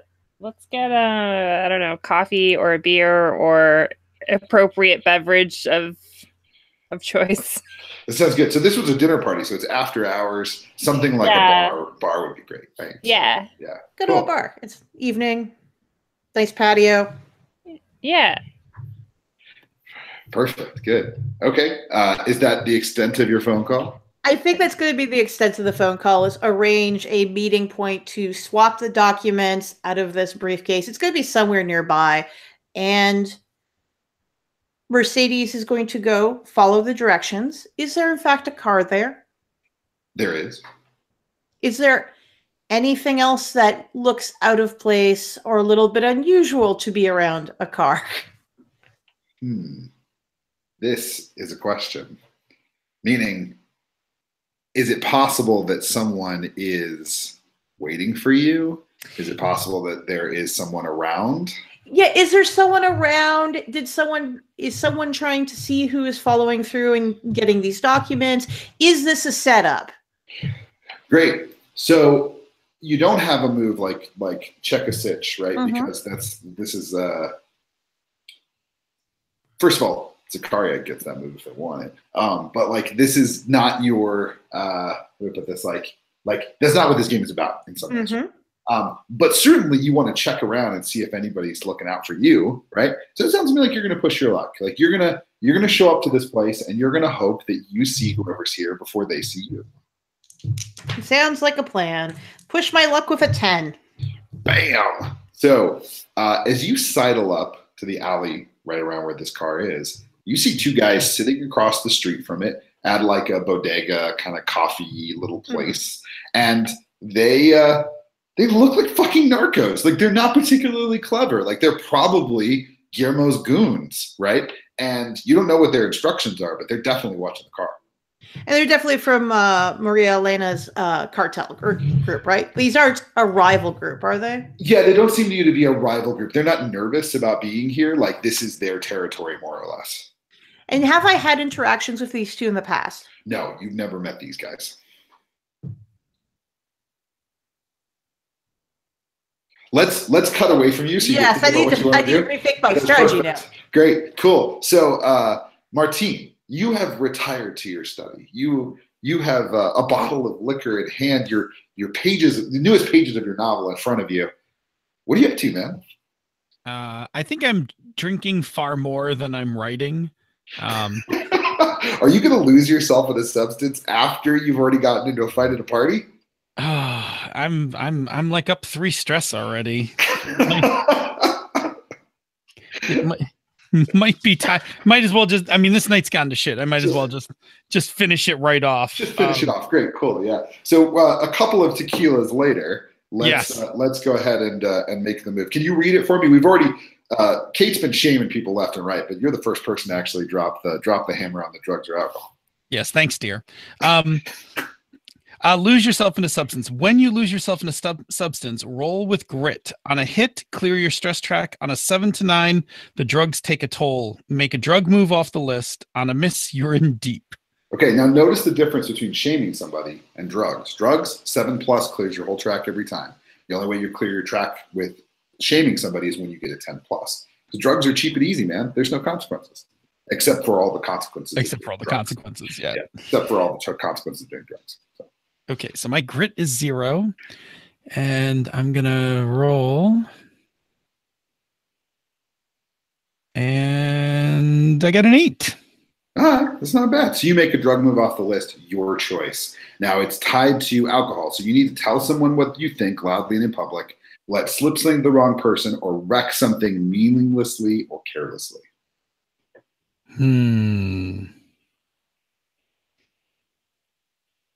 Yeah, I think I think after so I'm going to clear my stress. Yeah, you clear your stress track. Clear my stress track. And then I'm going to head downstairs because I need to tell Tiburon that he just does not need to hang out with my wife. Like that is Tiburon, are you already on your way up to the study while this is happening? Yeah, I think we meet in the stairwell, maybe. I like that you sort of drunkenly close the office door awkwardly, right? Oh yeah. And you turn around to see Tiburon coming up the stairs. So I'm pointing with the bottle in hand. I'm pointing with my shot glass, right? Like the empty shot glass, and I'm like, "Good. I was looking for you. I'm glad you showed up. I got something I need to tell you." Okay. You're a little too comfortable hanging out with my wife. I know you go back with this family a long way, but you're a little too comfortable. You sit a little too close. You're a little too cozy. You know, I need you to back up a little and remember what your role is in this organization. And that role is you're the killer.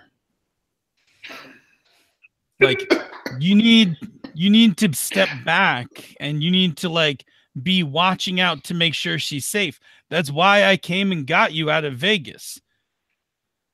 It's why I helped get you out of the trouble that you were in Vegas, right? I brought you here to protect her. I didn't bring you here to be her best friend and pal around with her. So, Tiburon, is this shameful for you? I mean, I think many people would just blow this off, but he's kind of insulting your professionalism. He's kind of saying, "Don't get so close to my wife. You're a fucking dog, not a pet." Right? He is saying that, and it's not pleasant. But in his house. Do you care about him, Martine? Is this somebody you care about? I cared about him enough to protect, to help protect, Maria Elena. Yeah, but I'm not sure you care about him as a person, right? No. Yeah, cool. Let's keep rolling then. So he drops this bomb of stay away from my fucking wife. Tiburon? Let's go talk in your study.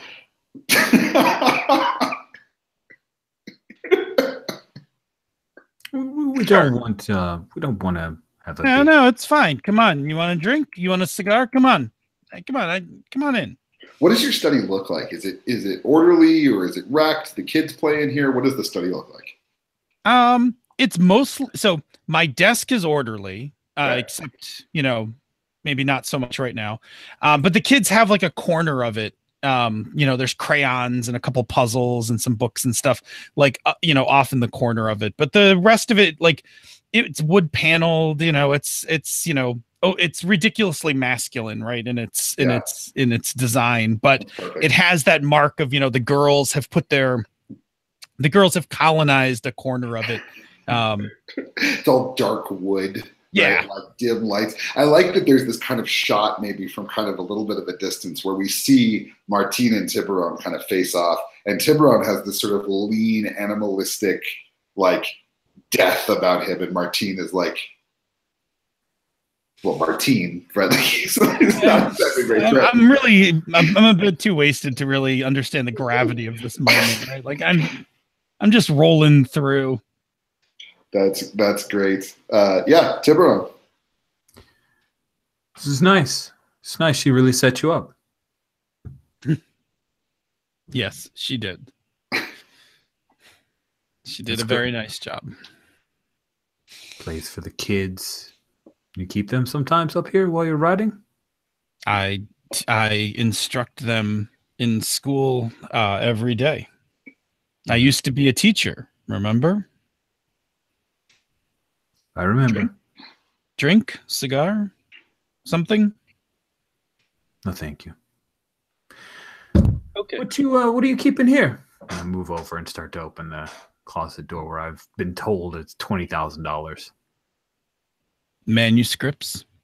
Oh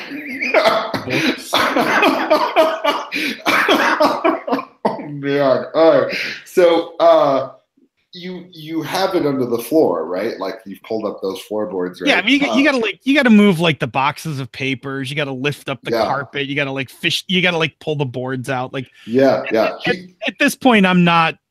And that until you push a little harder, I'm not too worried. Yeah, you're not too nervous. Like there's stuff in there, right? Yeah. Yeah, so see the boxes of stuff. Wow. Got a lot of shit in here. I got a lot of books. Read a lot? Yeah. No. Can afford the books. It's a nice way to relax. I can give you a book if you want one. So, Martine, tell me about the $20,000 you have in there. Where'd it come from?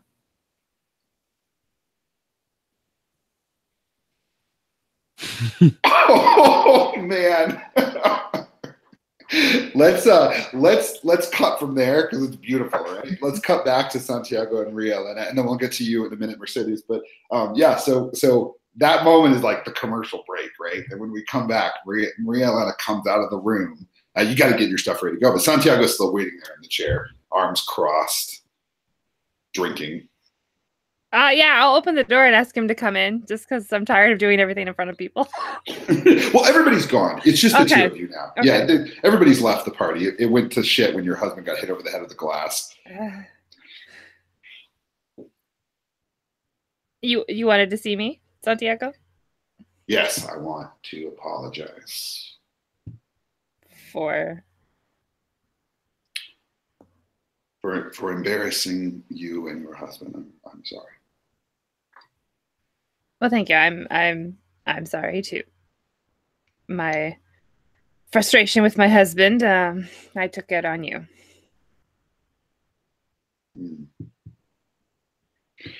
Why don't you justify yourself there? Because you basically said that it's your husband that is the problem. And while Santiago would like to believe that, you did shame him in front of everybody. So let's justify yourself. See if he's going to buy that. Where is that? Justify your behavior. Roll with face. No, I don't. It fails. I'm just going to tell you now. Right. Submit.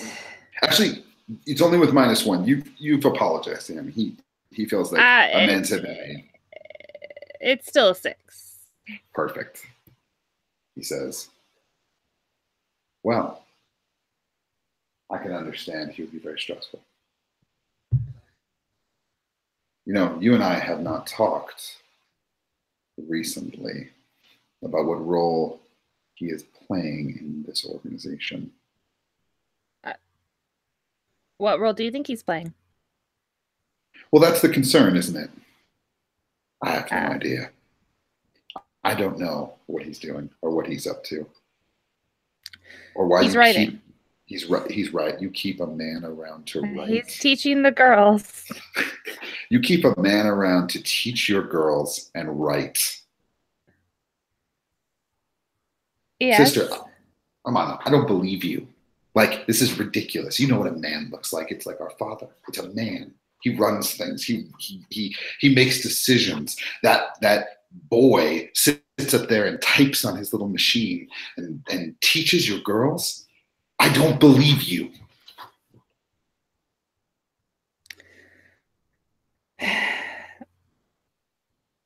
Our brother is at the police, or the I forgot what they're called. The Federalists? Yes, the Federalists trying to sell us out. Like his face changes completely. Like, what? I have to go meet someone to get what he tried to give them. What? Like, at this point, like, are you leaving? Or are you like, I don't have time for this bullshit? Like, no, she's like, she's standing there engaging with him, but she's also like, you're not wrong, but I got it. I have things. Send me. Don't go yourself. It's probably a trap. I don't want you to get in trouble either. I have to do this. Pressure him. Like, you want him to go along with you, right? Minimum amount of fuss. He is complete. Like, yeah, he's blindsided by this information. I have to give them information in return. What's your total? What am I rolling? With hustle. I don't think I have a very good hustle either. I'm very good at hurting people, and that's about it.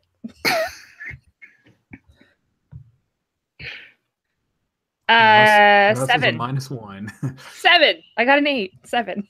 You got a 7. Awesome, good. If you're good at hurting people, remember, size someone up is a savagery stat. And one of the things you might think about is, how can I show you dominance is often a way to get people out of your way, okay, right? Or how could I get you like go to that place if you're looking to go to it. But this works great, right? So yeah, you pressure him. You let something important slip as you bring your pressure to bear. So when you say, I have to do this, you see him kind of bend to you, like he's like, okay, fine, you got to do this. What do you let slip? Because what do you let slip that kind of seals? What do I let slip?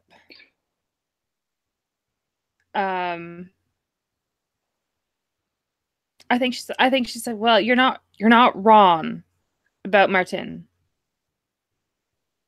But it's on the short, like it's on a list of things I can't deal with right now.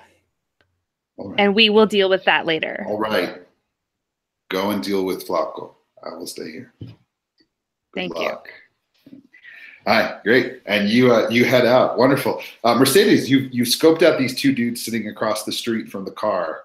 Yep, and I looked at my keys, willingly enter a dangerous situation without precautions or deception. We're just going to walk up and open that car. Excellent, good, yeah. So you just roll up, and as soon as you start making a beeline for the car, the two guys watch you, and like, we as the audience see them be like, okay, right? And both of them stand up. And the street it's late, right? You came in for the night shift. Not a lot of people here. Both of them reach into their jackets as if to get weapons. You pop the trunk open, and there is clearly a briefcase sitting right there. It doesn't have a lock on it or anything like that. It's just a regular briefcase. What do you do? And the key was to open the trunk, correct? Key was to open the trunk. I mean, it could start the car. I mean, it's a car key. If they're reaching for weapons, I should get out of here as soon as possible. So slam the trunk, make a run for the driver's side, and try to get this car running.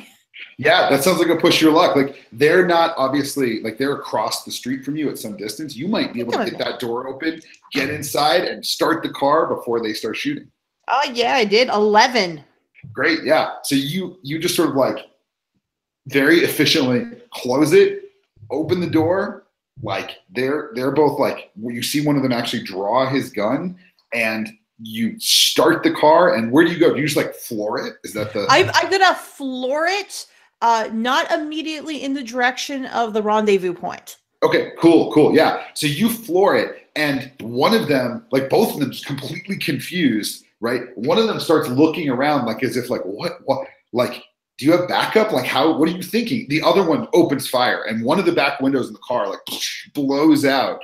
Marcus stress, right? This is still a super stressful situation. Oh yeah, incredibly stressful. And you just like smile on your face, like right away, like you exit, right?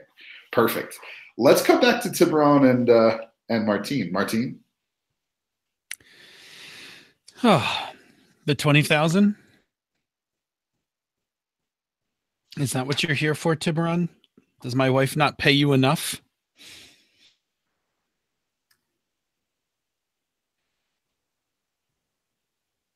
I think you should give me just a little bit of respect right now until you justify why you're hiding $20,000 from Lanark. I'm pretty drunk. I apologize for not being more polite. Plus, my head is killing me. I like. Are you kind of doing the like? You're like, oh, I'm so drunk. Yeah. Look, this is a dangerous business that my wife is in, and we have 2 girls, and the federales could seize money. They could come through here with a search warrant. There has to be something in case something goes wrong to protect them. So I took a little money that's been laying around the house and I've been putting it away. So it's for the girls. It's for Maria Elena in case something goes wrong. It's Great. For me. It's to keep my family, to keep my blood safe. Let's hit the raw. That's beautiful, right? You told them the truth, but it doesn't matter. You're still going to have to justify yourself, right? The truth will not save you, my friend. All right. Well, I have a face +2, so yeah. You're pretty facey. I'm pretty facey. So let's see if this goes anywhere. That's a 9. That's a 9. Okay. So on a 9, you get to choose one. You can either offer him an XP or make him mark a stress if he doesn't believe you. One or the other, not both. I'll offer him the XP. Now remember, Rich, this isn't necessarily how you act. It's what you actually believe, right? Like, do you believe him is a different question than whatever you do next, right?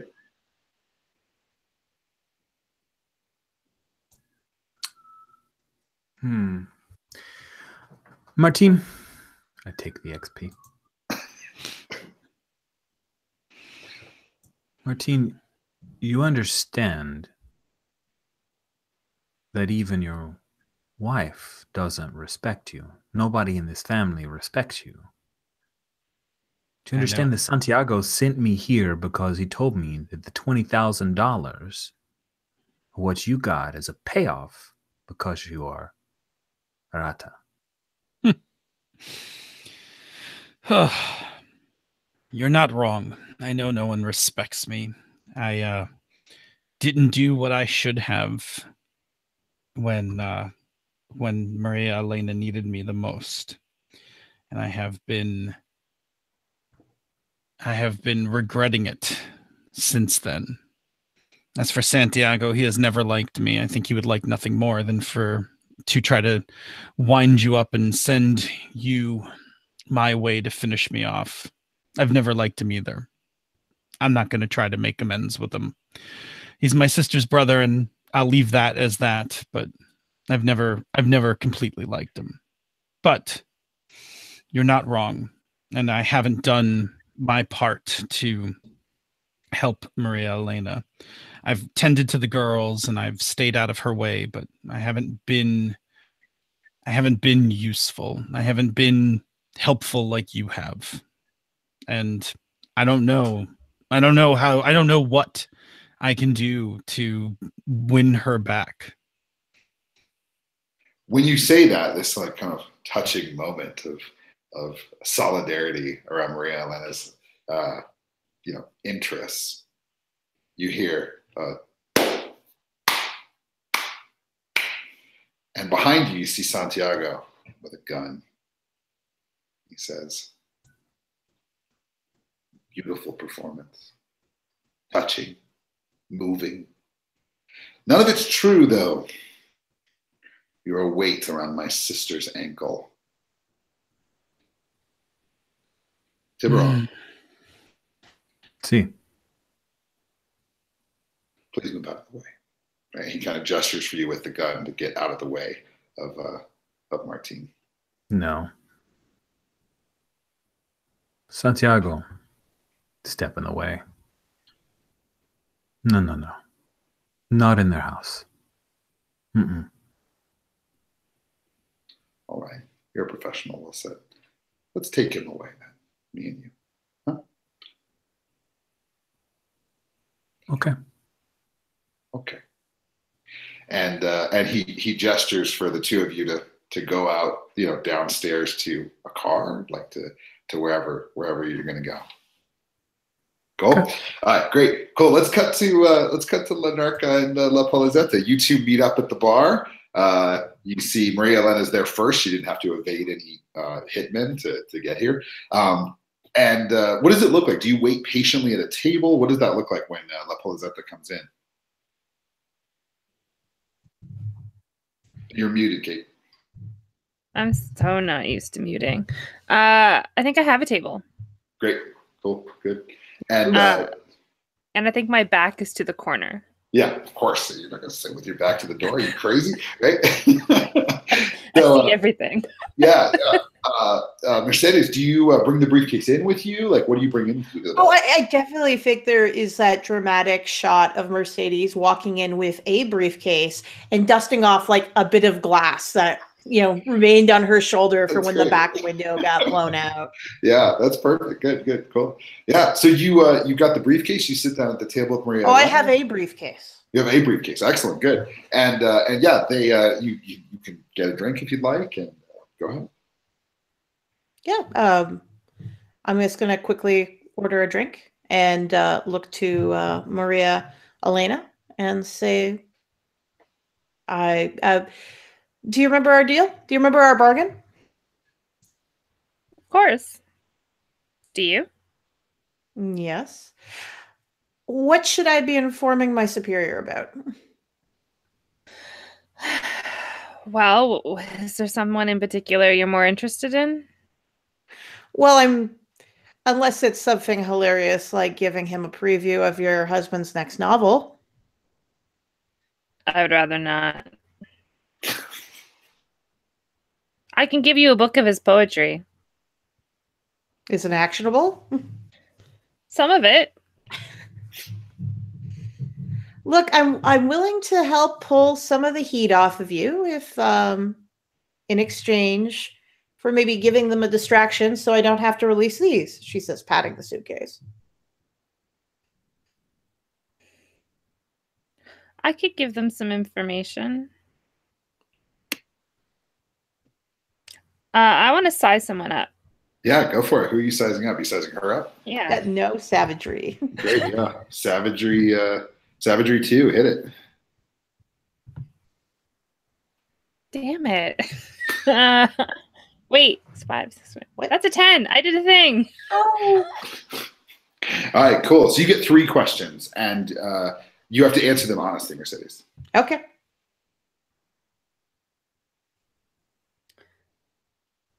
How can I show you dominance? Dominance. Yeah. You can show Mercedes dominance, like superiority, by presenting information that would be like a excellent, like a lead that makes it look like it's a lead onto you, but it's actually onto another cartel. Like show your intelligence and your capability as a leader to, something that's actionable and badass, basically. Yeah, like you want to get, like you would respect her if you were outplayed, right? Yeah. Okay, cool. Like go above and beyond my expectations. Okay. Can I hold the other 2 while we talk? Yeah, for sure. So have you heard of Tiburon? I'm not directly tied to an investigation involving Tiburon, but I've definitely heard of him. Lots of slideshows, lots of PowerPoints. He is an artist. Do you know who hired him? It's an excellent question. We have some theories. Well, I could give you evidence of the bank account that paid for him to get here. That would be an excellent offer in exchange for what's in the suitcase. Do you know what's in the suitcase? I have been told it is information. It's information that your brother could use to sell you out and land you in prison. Now, one thing here is if you know you're good. Like, is that a real question? Like, do you really want to know? Because if you're asking to get the truth out of her, then they're gonna move. Right. Oh yeah, there's a thing for that, isn't there? Yeah. Like so, and it's a little bit like Monster Arts in that you kind of want to signal like I'm trying to turn you on, I'm trying to get the truth. Sometimes it's obvious because you ask like 3 questions in a row that are the same, but like that sounds like a real question. Yeah. All right, sure, I'll do that. Hustle. What's your hustle? Not gonna be good. Ah, who keeps clearing this? I cleared it once. Every time I go to re-roll, it's like the I have my rainbow die. So you ask, what's in the suitcase? She tells you the papers your brother says that will implicate you. Yes. Here's the question I have for you, Kate. Your brother, Guillermo Flaco, the idiot. Do you actually think that he has any papers in that briefcase? Like, really? Really? What is he going to do? Just go through your office and take stuff? This is a guy that you wouldn't trust to run a warehouse, let alone manage financial paperwork.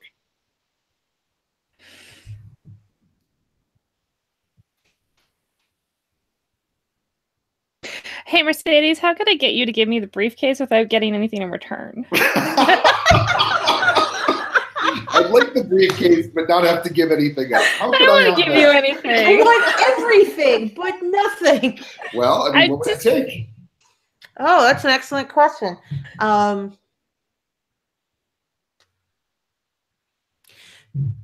Destroy any evidence inside the suitcase that implicates that Mercedes is working with your cartel. Okay. So, like, you would need to feel protected.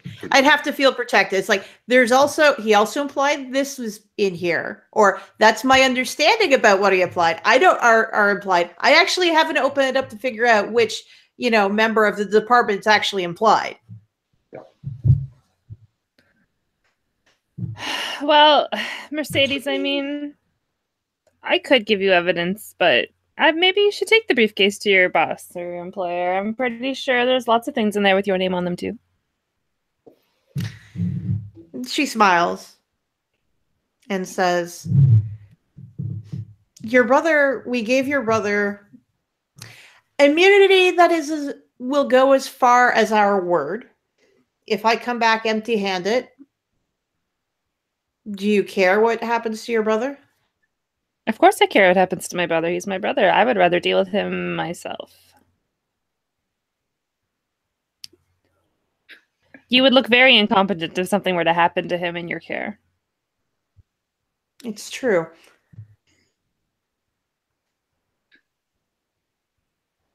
However, I can make an arrangement that something happened to him in another member of the department's care. Someone you like? Not particularly. Someone who is competition? Someone who suspects we may be having these meetings. Well, then I suppose that could be taken care of. You still holding the question? I am, but I'm good. Okay, let's get to the morning and drive into the edge of town. Yeah. So the idea here is are you making an offer here? That's like just to be clear, are you putting an offer on the table, Lenarka? Yeah, I think she's offering to remove this person who suspects Mercedes might be, part of my crew. In exchange for the briefcase with nothing in return. Great. Yeah, make the move, and we'll see. Like, there's other outcomes here that could happen depending on, but that's the deal. That's the deal you put on the table. Yeah, so we're making the brother and the department member disappear, right? Like, that's my understanding. That's the offer she's putting on the Great. table for you. We'll see. So I have a -1 to my 1s, which is a 0, so I got a 10. You got a 10. Okay, now. I did. I rolled a success. Now, face. You could interfere if you'd like, because it'll bring it below a 10. I don't think it'll much matter here if you're relatively happy with the deal, because you can't make it a miss. If it was a miss, what I might do is say, Rach, you can propose a deal, but and we'll make Kate be on the hot seat for whether she takes it or not. But an 8 would only give you other options. Yes, I see. Yeah. So if you did want to interfere, what you do is you wager stress. You basically say, I'm willing to mark 3 stress, and you roll plus the amount you wager. And depending on how you hit, you might pay nothing, you might pay the stress, or you might pay the stress and get yourself in bigger trouble. Do you want to interfere here, Rich? I don't want to interfere because I think this plan is going to be a vicious disaster, and I want to see where it goes. That sounds good. So you take it. You're like, good, I'll take this deal. Excellent. And Kate, you leave with the briefcase. Maria Elena just walks out with the briefcase. Yeah, and I pay for her drink. But awesome. Yeah. Of course you do.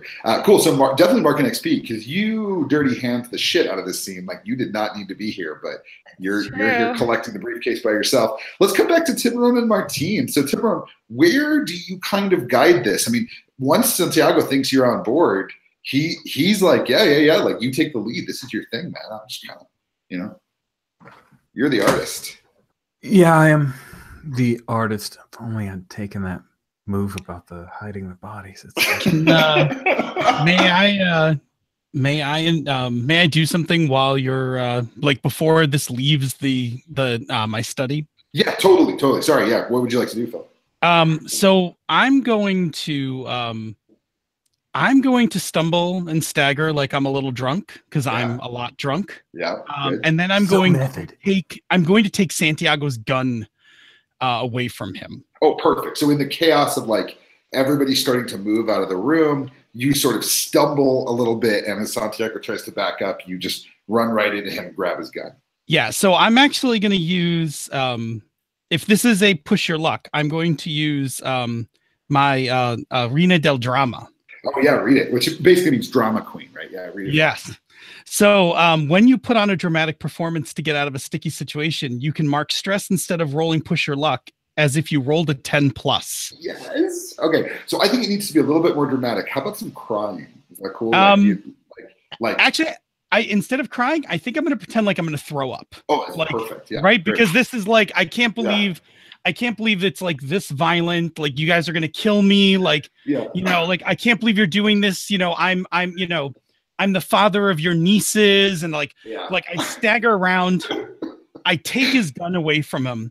Yeah. And I look at Tiburon and I'm like, $10,000 to get him and put him in a hole in the desert.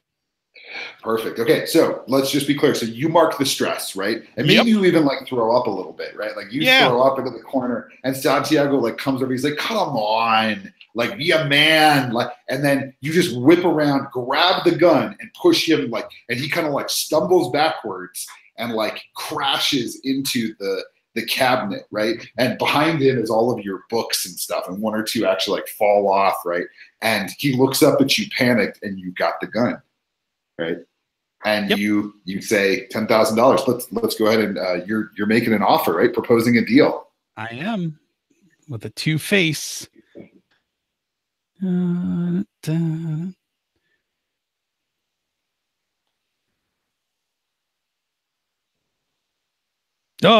it's not good. It's a 5. And I have the gun. You do have the gun. But the deal falls very flat. I'm going to basically, like I said, I'll let you propose a deal, Rich, as if you hit a 10+ to anybody in the room.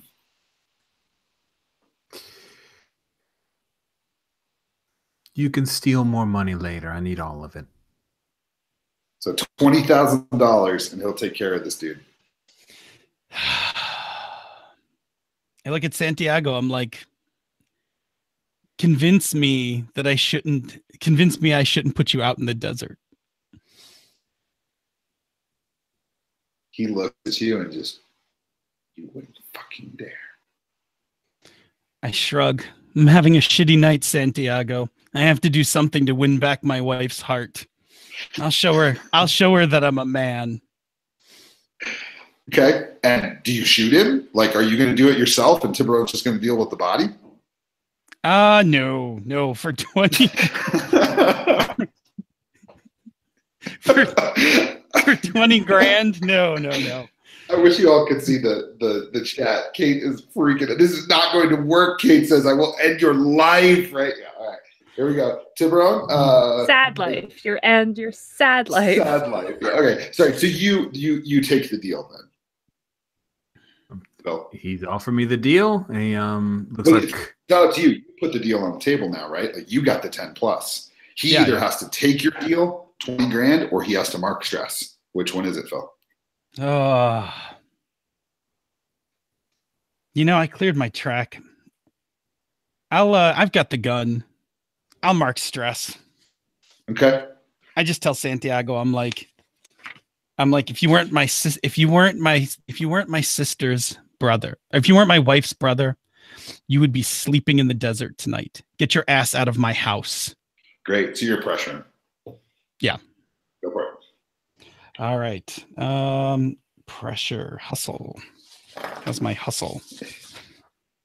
Yeah, not bad. Okay. Let's see. That one, reroll.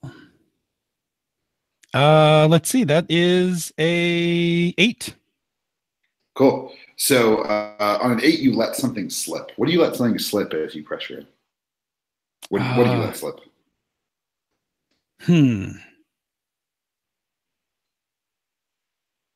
I don't. I'm trying to think. Well, we all know about my $20,000, so that's not a. That's not new. Why don't you let slip what you plan to do? For example, like if you're not going to kill him, how are you going to win your wife back? Yeah. Yeah, I'm, oh, I know what I tell him. I'm like, look, get out of my house, get out of my house. This is, I'm done sitting around watching everything go on around here. It's time I take a more active role. Oh, and I'm like waving the gun around. Yes, I love it. Yes. So he stands up and exits. Right. He's Tiburon, you let him go? Yeah.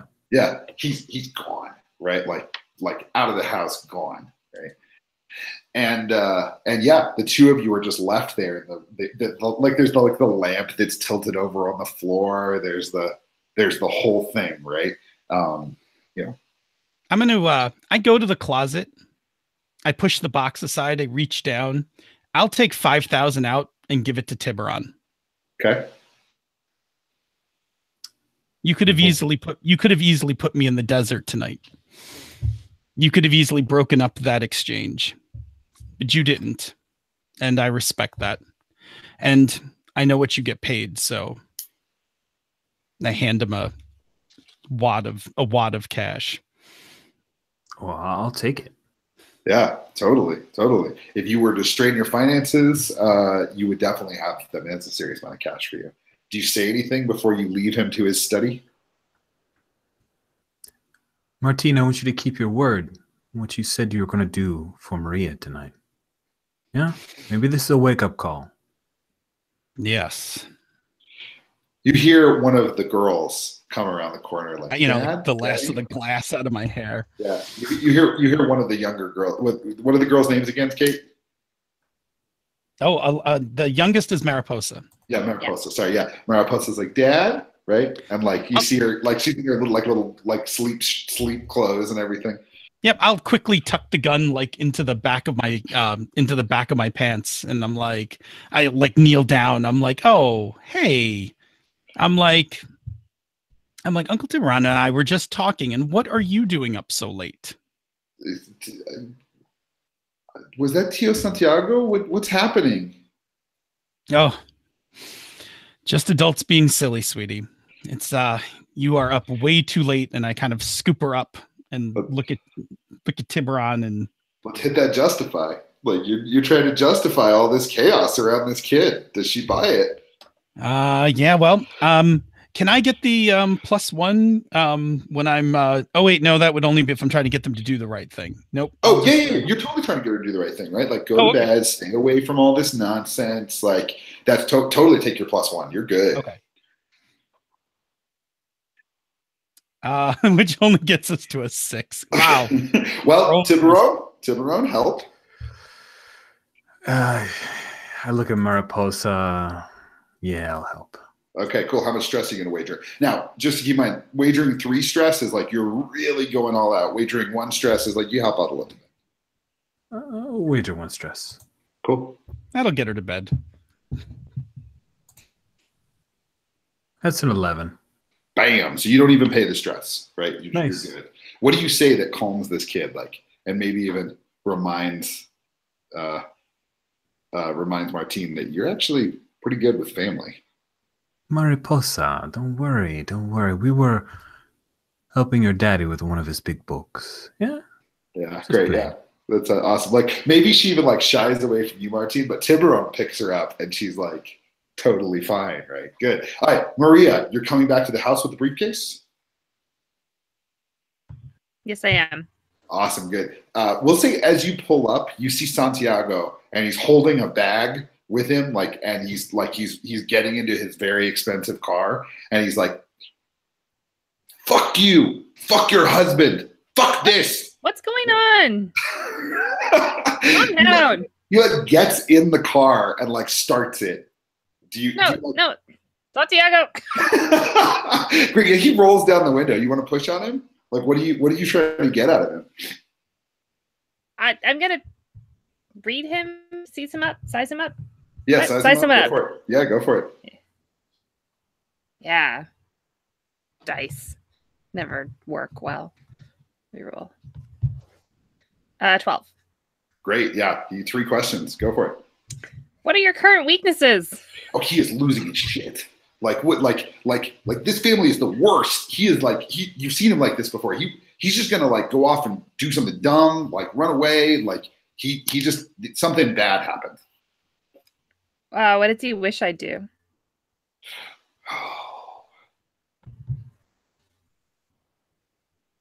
He wishes that you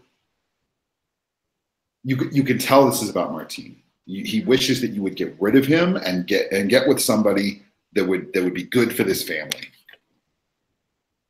Okay. How can I show him dominance?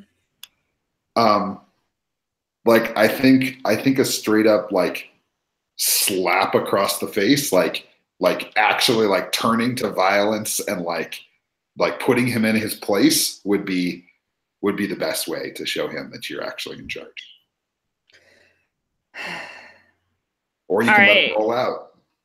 All right, I'm gonna like reach in and open the car and pull him out and throw him to the ground then. Oh, that's beautiful. Yeah, great, cool. And do you let's go ahead and have you turn to violence here. That's great. Like you're like kind of doing a low level of harm, but you are overpowering him is the idea, right? I rolled a 6. Great. So you reach in and you open the car door and he's like, "What the?" And then you grab him by the scruff of his jacket? Like where do you grab him? His coat or whatever, yeah. Yeah. And you like throw him onto the ground and immediately like you just catch him totally off guard and his face just hits the gravel, right? Like right. And he sort of like stands up a little bit and he's bleeding and he's like, "Fuck you," right? And he's like, "I knew I should have." And he reaches into his waist for a gun, right? Or like into his bag. Let's see, he has his bag still with him, right? He grabs for the gun in his bag. I don't want to kill him. I guess I'm gonna push my luck to try to like get the gun away from him. Great. Are you gonna go for it? Kick it out of the way? Like what are you doing? It's in his bag. Yeah, like he's like you can see it kind of like like half out of his bag right when you knocked him over. And so yeah, like you can try to go for it before him, or you can again try to like kind of overpower him and like, you know, you're not going to kill someone without choosing to do so here. I mean, on a miss, something can go wrong, but like you would have to inflict terrible harm on him and like kind of have a weapon, right? To do that. Like, so yeah, so I think she wants to like kick it away or grab it and throw it. Like she just wants the gun removed from the situation. Okay, cool. So that's more of a push your luck thing. You're not trying to overpower him. You're just trying to get it out of the way. Yeah. Okay. What's your grit? Probably not great. Why do you ask? Because push your luck is definitely grit. It's a 0 and that's a 7. I can do something. All right. So you grab the gun before he does, yeah. right? And you want to throw it away, but as you do so, like as you start to do it, you realize he doesn't seem particularly deterred by the gun. He's kind of snapped. He's lost a little bit. And if you throw the gun away, you're not going to have very much control over what he does next. But he's my family. You don't have to shoot him. I'm not saying, but like if you throw that gun away, you don't have much leverage over keeping him from attacking you or doing whatever it is he's going to do. So it's a tough choice. Like if you want to hold on to the gun and keep it in the scene, then that's great. I super don't. Don't. Yeah. So you just throw it away right into the bushes, right? And he just tackles you. All right, Mercedes, let's cut back to you. So you come back to the department? Oh, definitely, because we have to set up this trap, and I got a key to clear. Yeah. That sounds great. So what trap are you going to set up? We can just kind of cut right to that. Like we're in the middle of explaining things. We have explained to the brother that he has immunity, and we're going to get Zamora, who is the member of the department who's suspicious of me, to escort him to the edge of town where there'll be, a waiting contact to help take him to a nearby city, enter a witness protection program, that sort of thing. Cool. And how are you getting this past your boss, who was expecting to have that briefcase come back? That's an excellent question. I'm going to come to him and say, look, I got there and the trunk was popped. Someone's, got a lead on us. I'm not quite sure. We're going to send out some feelers to investigate where that went. So bullshit. Okay, great. And I love this idea that you're proposing this plan to keep him safe while we work on this problem. Exactly. Right? We have to get him out of town. Great. Let's hit a justify for that. We're just going to cut right to like you in the middle of explaining this whole thing to your boss. Excellent. I will justify that with a 10. These guys are lovely. Yeah. So he's like we cut to like basically he's like, yeah, no, that makes total sense. Like, right. Like what we're gonna, this is great. And Zamora, you think Zamora is the best person to do this? She's trustworthy. You're sure she's not the one? She's super trustworthy. She's on the ball. She's sensitive to when things are going to go south. You should send her. Awesome. Good. Cool. So yeah, so we watch like Zamora, like taking him out in handcuffs and all this stuff. And like Guillermo's like looking a little concerned, like, and as you walk out, he's like, no briefcase. Guess I was a little bit too slow. And like as he gets marched out, you can see the wheels in his head starting to turn. Right. All right. Cool. Let's cut back to Maria Elena, and I think this will be kind of the end. Like Martine and Tiburon are up dealing with the girls. Mercedes has set this plan in motion, and Maria Elena is like scrapping with her brother in the driveway who has lost his shit. Maria, what do you do? Like he grabs you and like he's like kind of wrestling with you and like almost like choking you, right? Like if he could, he's not clear yet how strong he is relative to you. Well, I guess I have to hurt him to get him off of me. Like, well, I mean, there's a lot of things you could do, right? I mean, you could just threaten him. You could try to pressure him with like, I'm your family. Don't do this. I mean, don't feel like you just because he has chosen violence. Yeah, that's fair. You have to choose violence. I think she's gonna try to hold him off of it, but be like, Guillermo's in trouble. Like, we have to go get him. Can you smarten the fuck up? That's great. You try to talk some sense into him while he's kind of losing his mind, right? So great. Yeah, let's go ahead and pressure him with hustle. Okay. What's your +2 stat again? Is it hustle? That's savagery. Oh, that's right. I'm sorry. Yeah, go ahead and roll with hustle then. It's no good. That's a 6. It was a 7. Beautiful. He starts to choke you, right? Like, Yeah. and you can see that he's just got this rage, right? And he's like he just gets his hands around your throat, and you see him just fucking like, you were never good enough. You were never good enough for this.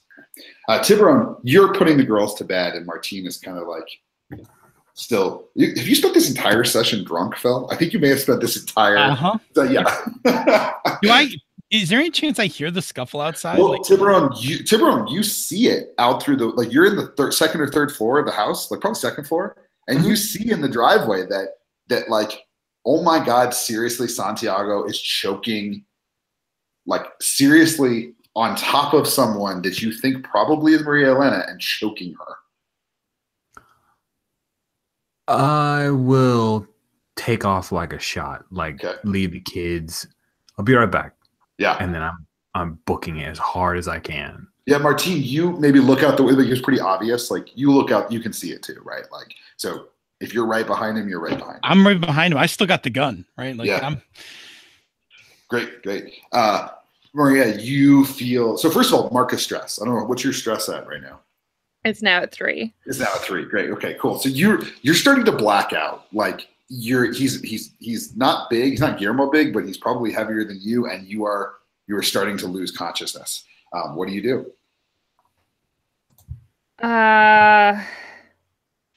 Is there anything nearby that I can like grab and smack him in the head with? Yeah, probably like a rock or something, right? It's kind of a gravel path, so there's probably at least a decent sized rock or like a founding stone or something that would be around. Yeah, I'll do that.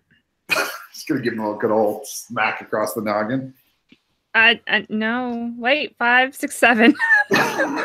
All she rolls is 7s. Pick 2 off the list. Now, inflict terrible harm is like you could kill him, right? Yeah, like I know. That might be kill him. The next one is suffer little harm means that you don't take any more harm from what he's doing. Resist marking stress means you don't mark stress for doing violence. Like they're separate things. I'm going to choose to resist marking stress and suffer little harm. Great, cool. So you do not avoid collateral damage. No. Rocks to the brain are bad.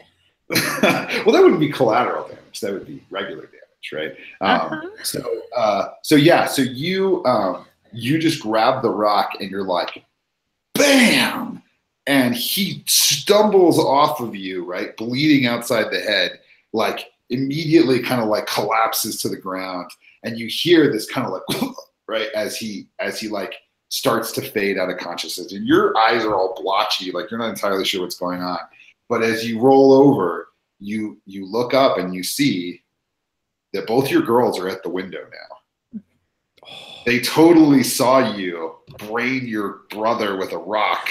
So, collateral damage and all. When Tiburon comes bursting out of the front door, and there's a couple of guys with him, like I think Tiburon, like as you're running through, the other enforcers who are here all of a sudden are like, whoa, there's a guy running, and they're following you, right? So you come out and you see that Santiago is laying on the ground. His head is bleeding. Maria Elena is like kind of on her feet, but she seems very disoriented. What do you do? I am going over to Santiago and I'm pulling out my 9mm and screwing on the silencer. I mean, no. You live kind of outside of town. You don't need the silencer, man. Like it's like this is her property. The girls just went to bed. Oh, that's true. Yeah, sorry, I forgot about that one. And they're up now. No, yeah. The girls are watching. What are you doing? All right, Maria. So do you try to stop him? What do you say? The girls are watching. What are you doing? I run up to you and like I put my arm around you and I'm like, "Are you okay?" No. So Tiburon, you kind of line the shot up, or are you listening to her? What do you do? Oh, of course I listen to her. You want me to take him out of town? No, I need you to go get Guillermo. I turn around, I see the girls Slide the gun behind my back. Yeah, have fun, Guillermo. And take care of whoever's in the car with him. Now, do you send him just by himself? Because you actually have a move, Kate, to I'll send your order some guys to- enforcements or agents to solve a problem on my behalf. That's right. And Tiburon, you can help if you go with them. Like normally Okay. you can't help with that move, but you can if I'll happily it comes help. up. Yeah. So let's start with you, Kate. So you tell your guys what to do, and let's make that roll. And to wrap up, well, some of you guys also get what do you want them to do with Santiago? Like take him away. Like take him to his room. He needs to Take him sleep to it his off. room. Yeah, take he him needs to to his room. sleep. Okay. I rolled a 10. You rolled a 10. Well, I rolled an 11 actually. Yes. Okay, great. So Tiburon, your help is not necessarily needed, so you can go or not go if you choose. It's fine. I'm Yeah. just like window dressing. It's good. I'm good with that. That's awesome. Cool. And let's go ahead and read the 10 plus for that move. So when you order your enforcers or agents to solve a problem on your behalf, roll with face on a 10 up all 3. They keep their wits and focus, they minimize incriminating evidence, and they avoid collateral damage. Perfect, right? So they do exactly as you told them. The only Right. thing that went right. The only thing that went right. So Guillermo's dead, or did you tell him to bring him back? I'll bring him back. Okay, good, cool. And the Zamora's dead, right? She got killed, so Mercedes is safe. And yeah, like I think we cut to one last bit here between Martine and Maria Elena as you sit down at the table. And sort of fictionally, the way I do this is you just know, like kind of magical realism style, you just know it's done. Like you told these guys to do it, and your guys do it. Like your soul is at ease, right? Because they're professionals, right? As opposed to when you roll a miss and you send them out, and you're like oh shit. Yeah, you just know it's done. So yeah, Martine, where do you take her? You take her to your room, to the kitchen table. What's going on? She's all scuffed up. So we're in the bathroom that's like connected to our bedroom, and I am and I've the sink is filled with water, and I've got a washcloth, and I am like getting the dirt off of her. Okay, great. I'm sorry about ruining the party tonight. I shouldn't have pushed your brother's buttons. Why? Why do you even start with him? He tried to kill me. Do you want the truth on that? Oh, fuck you. Yes, I do. Tell me you're inadequate, you miserable human being. Yeah, make the move. Hustle. Minus 1? Is that the -1? Yeah. Super is. Nobody tells the boss the truth, okay? No one tells me the truth. This is 6. Martine, you tell her whatever you want, and she's gonna believe it, brother. It's the truth. This is why I married you. I think I'm gonna actually tell her the truth, which is that's even better. Well, I'm gonna leave the money part out, but that's yeah. But I Maria, I needle your brother because I've been jealous that he's been helping you out when I have been doing nothing more than tending to the girls and hiding in my study. So I provoked him, and I shouldn't have. And I realized tonight that I need to be more helpful, directly helpful to you, not just taking care of the girls, but there's more I can do to help what you're doing. Like what? I can talk to people. I can move about. I can move about town pretty freely. I'm sure there's things that I can do to help. There are a lot of things Santiago was doing that now you're not sure if you trust him with. Sure, you can do what Santiago is doing. Try not to fuck it up. I'm gonna make this up to you. Yeah? Mm-hmm. Thank you. Perfect. So I think we end with like you in the bathroom, right? Like still kind of like cleaning your face and stuff, and like the camera sort of panning on it. Kibra, where are you in that sort of maybe like last shot? He's in the hallway, watching Maria. Perfect. Love it. All right. Fiend, well done, everybody. Let's do a quick round of roses and thorns. So, what was, especially like moments you really loved? Rich, what was a moment that you really loved from tonight? What was a good rose?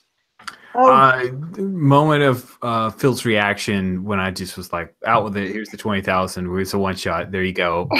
That was fun. Great. Yeah, it's pretty solid. Rach, how about you? What's a good rose for tonight's session?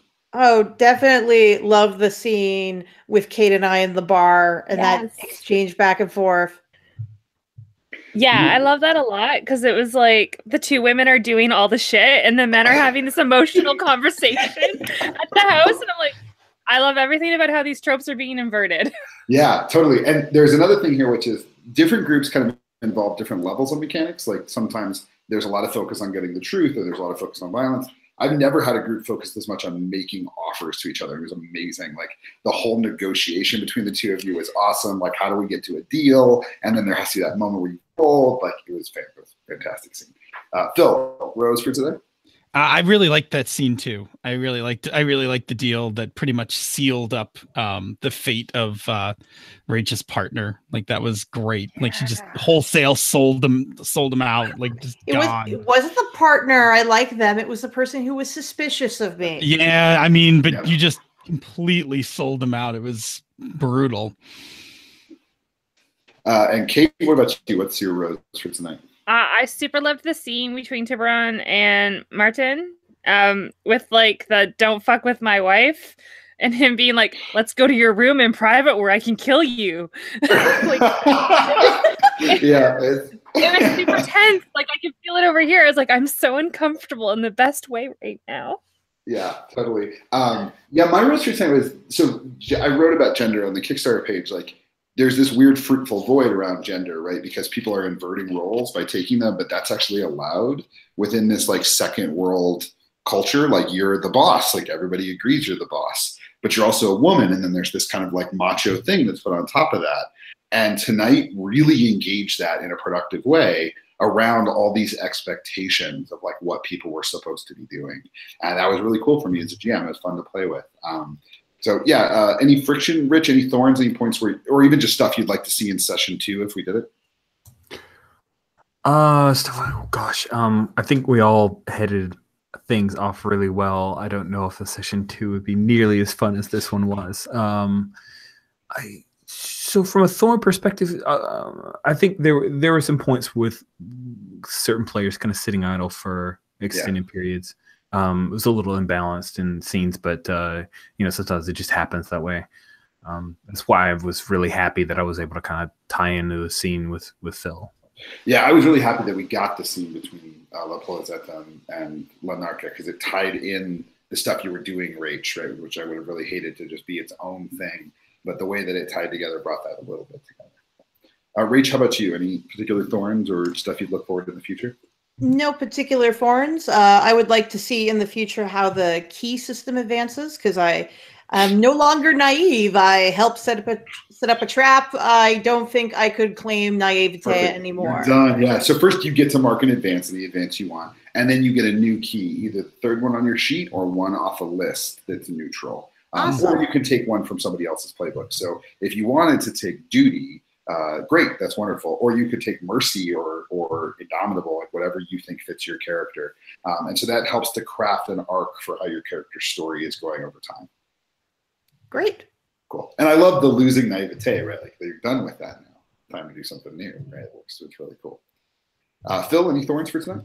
I didn't have any thorns. I didn't have any thorns. I think the thing I would like to see in the future, like the move I wanted to try that I really liked that I, since I got drunk and ruined the whole party from the get-go, was the one where you share a meal and you can basically get information out of people. Yeah. That's a really cool move for Last of Us, especially with the definition of meal is a little vague too. Like it can be like just breaking bread with somebody.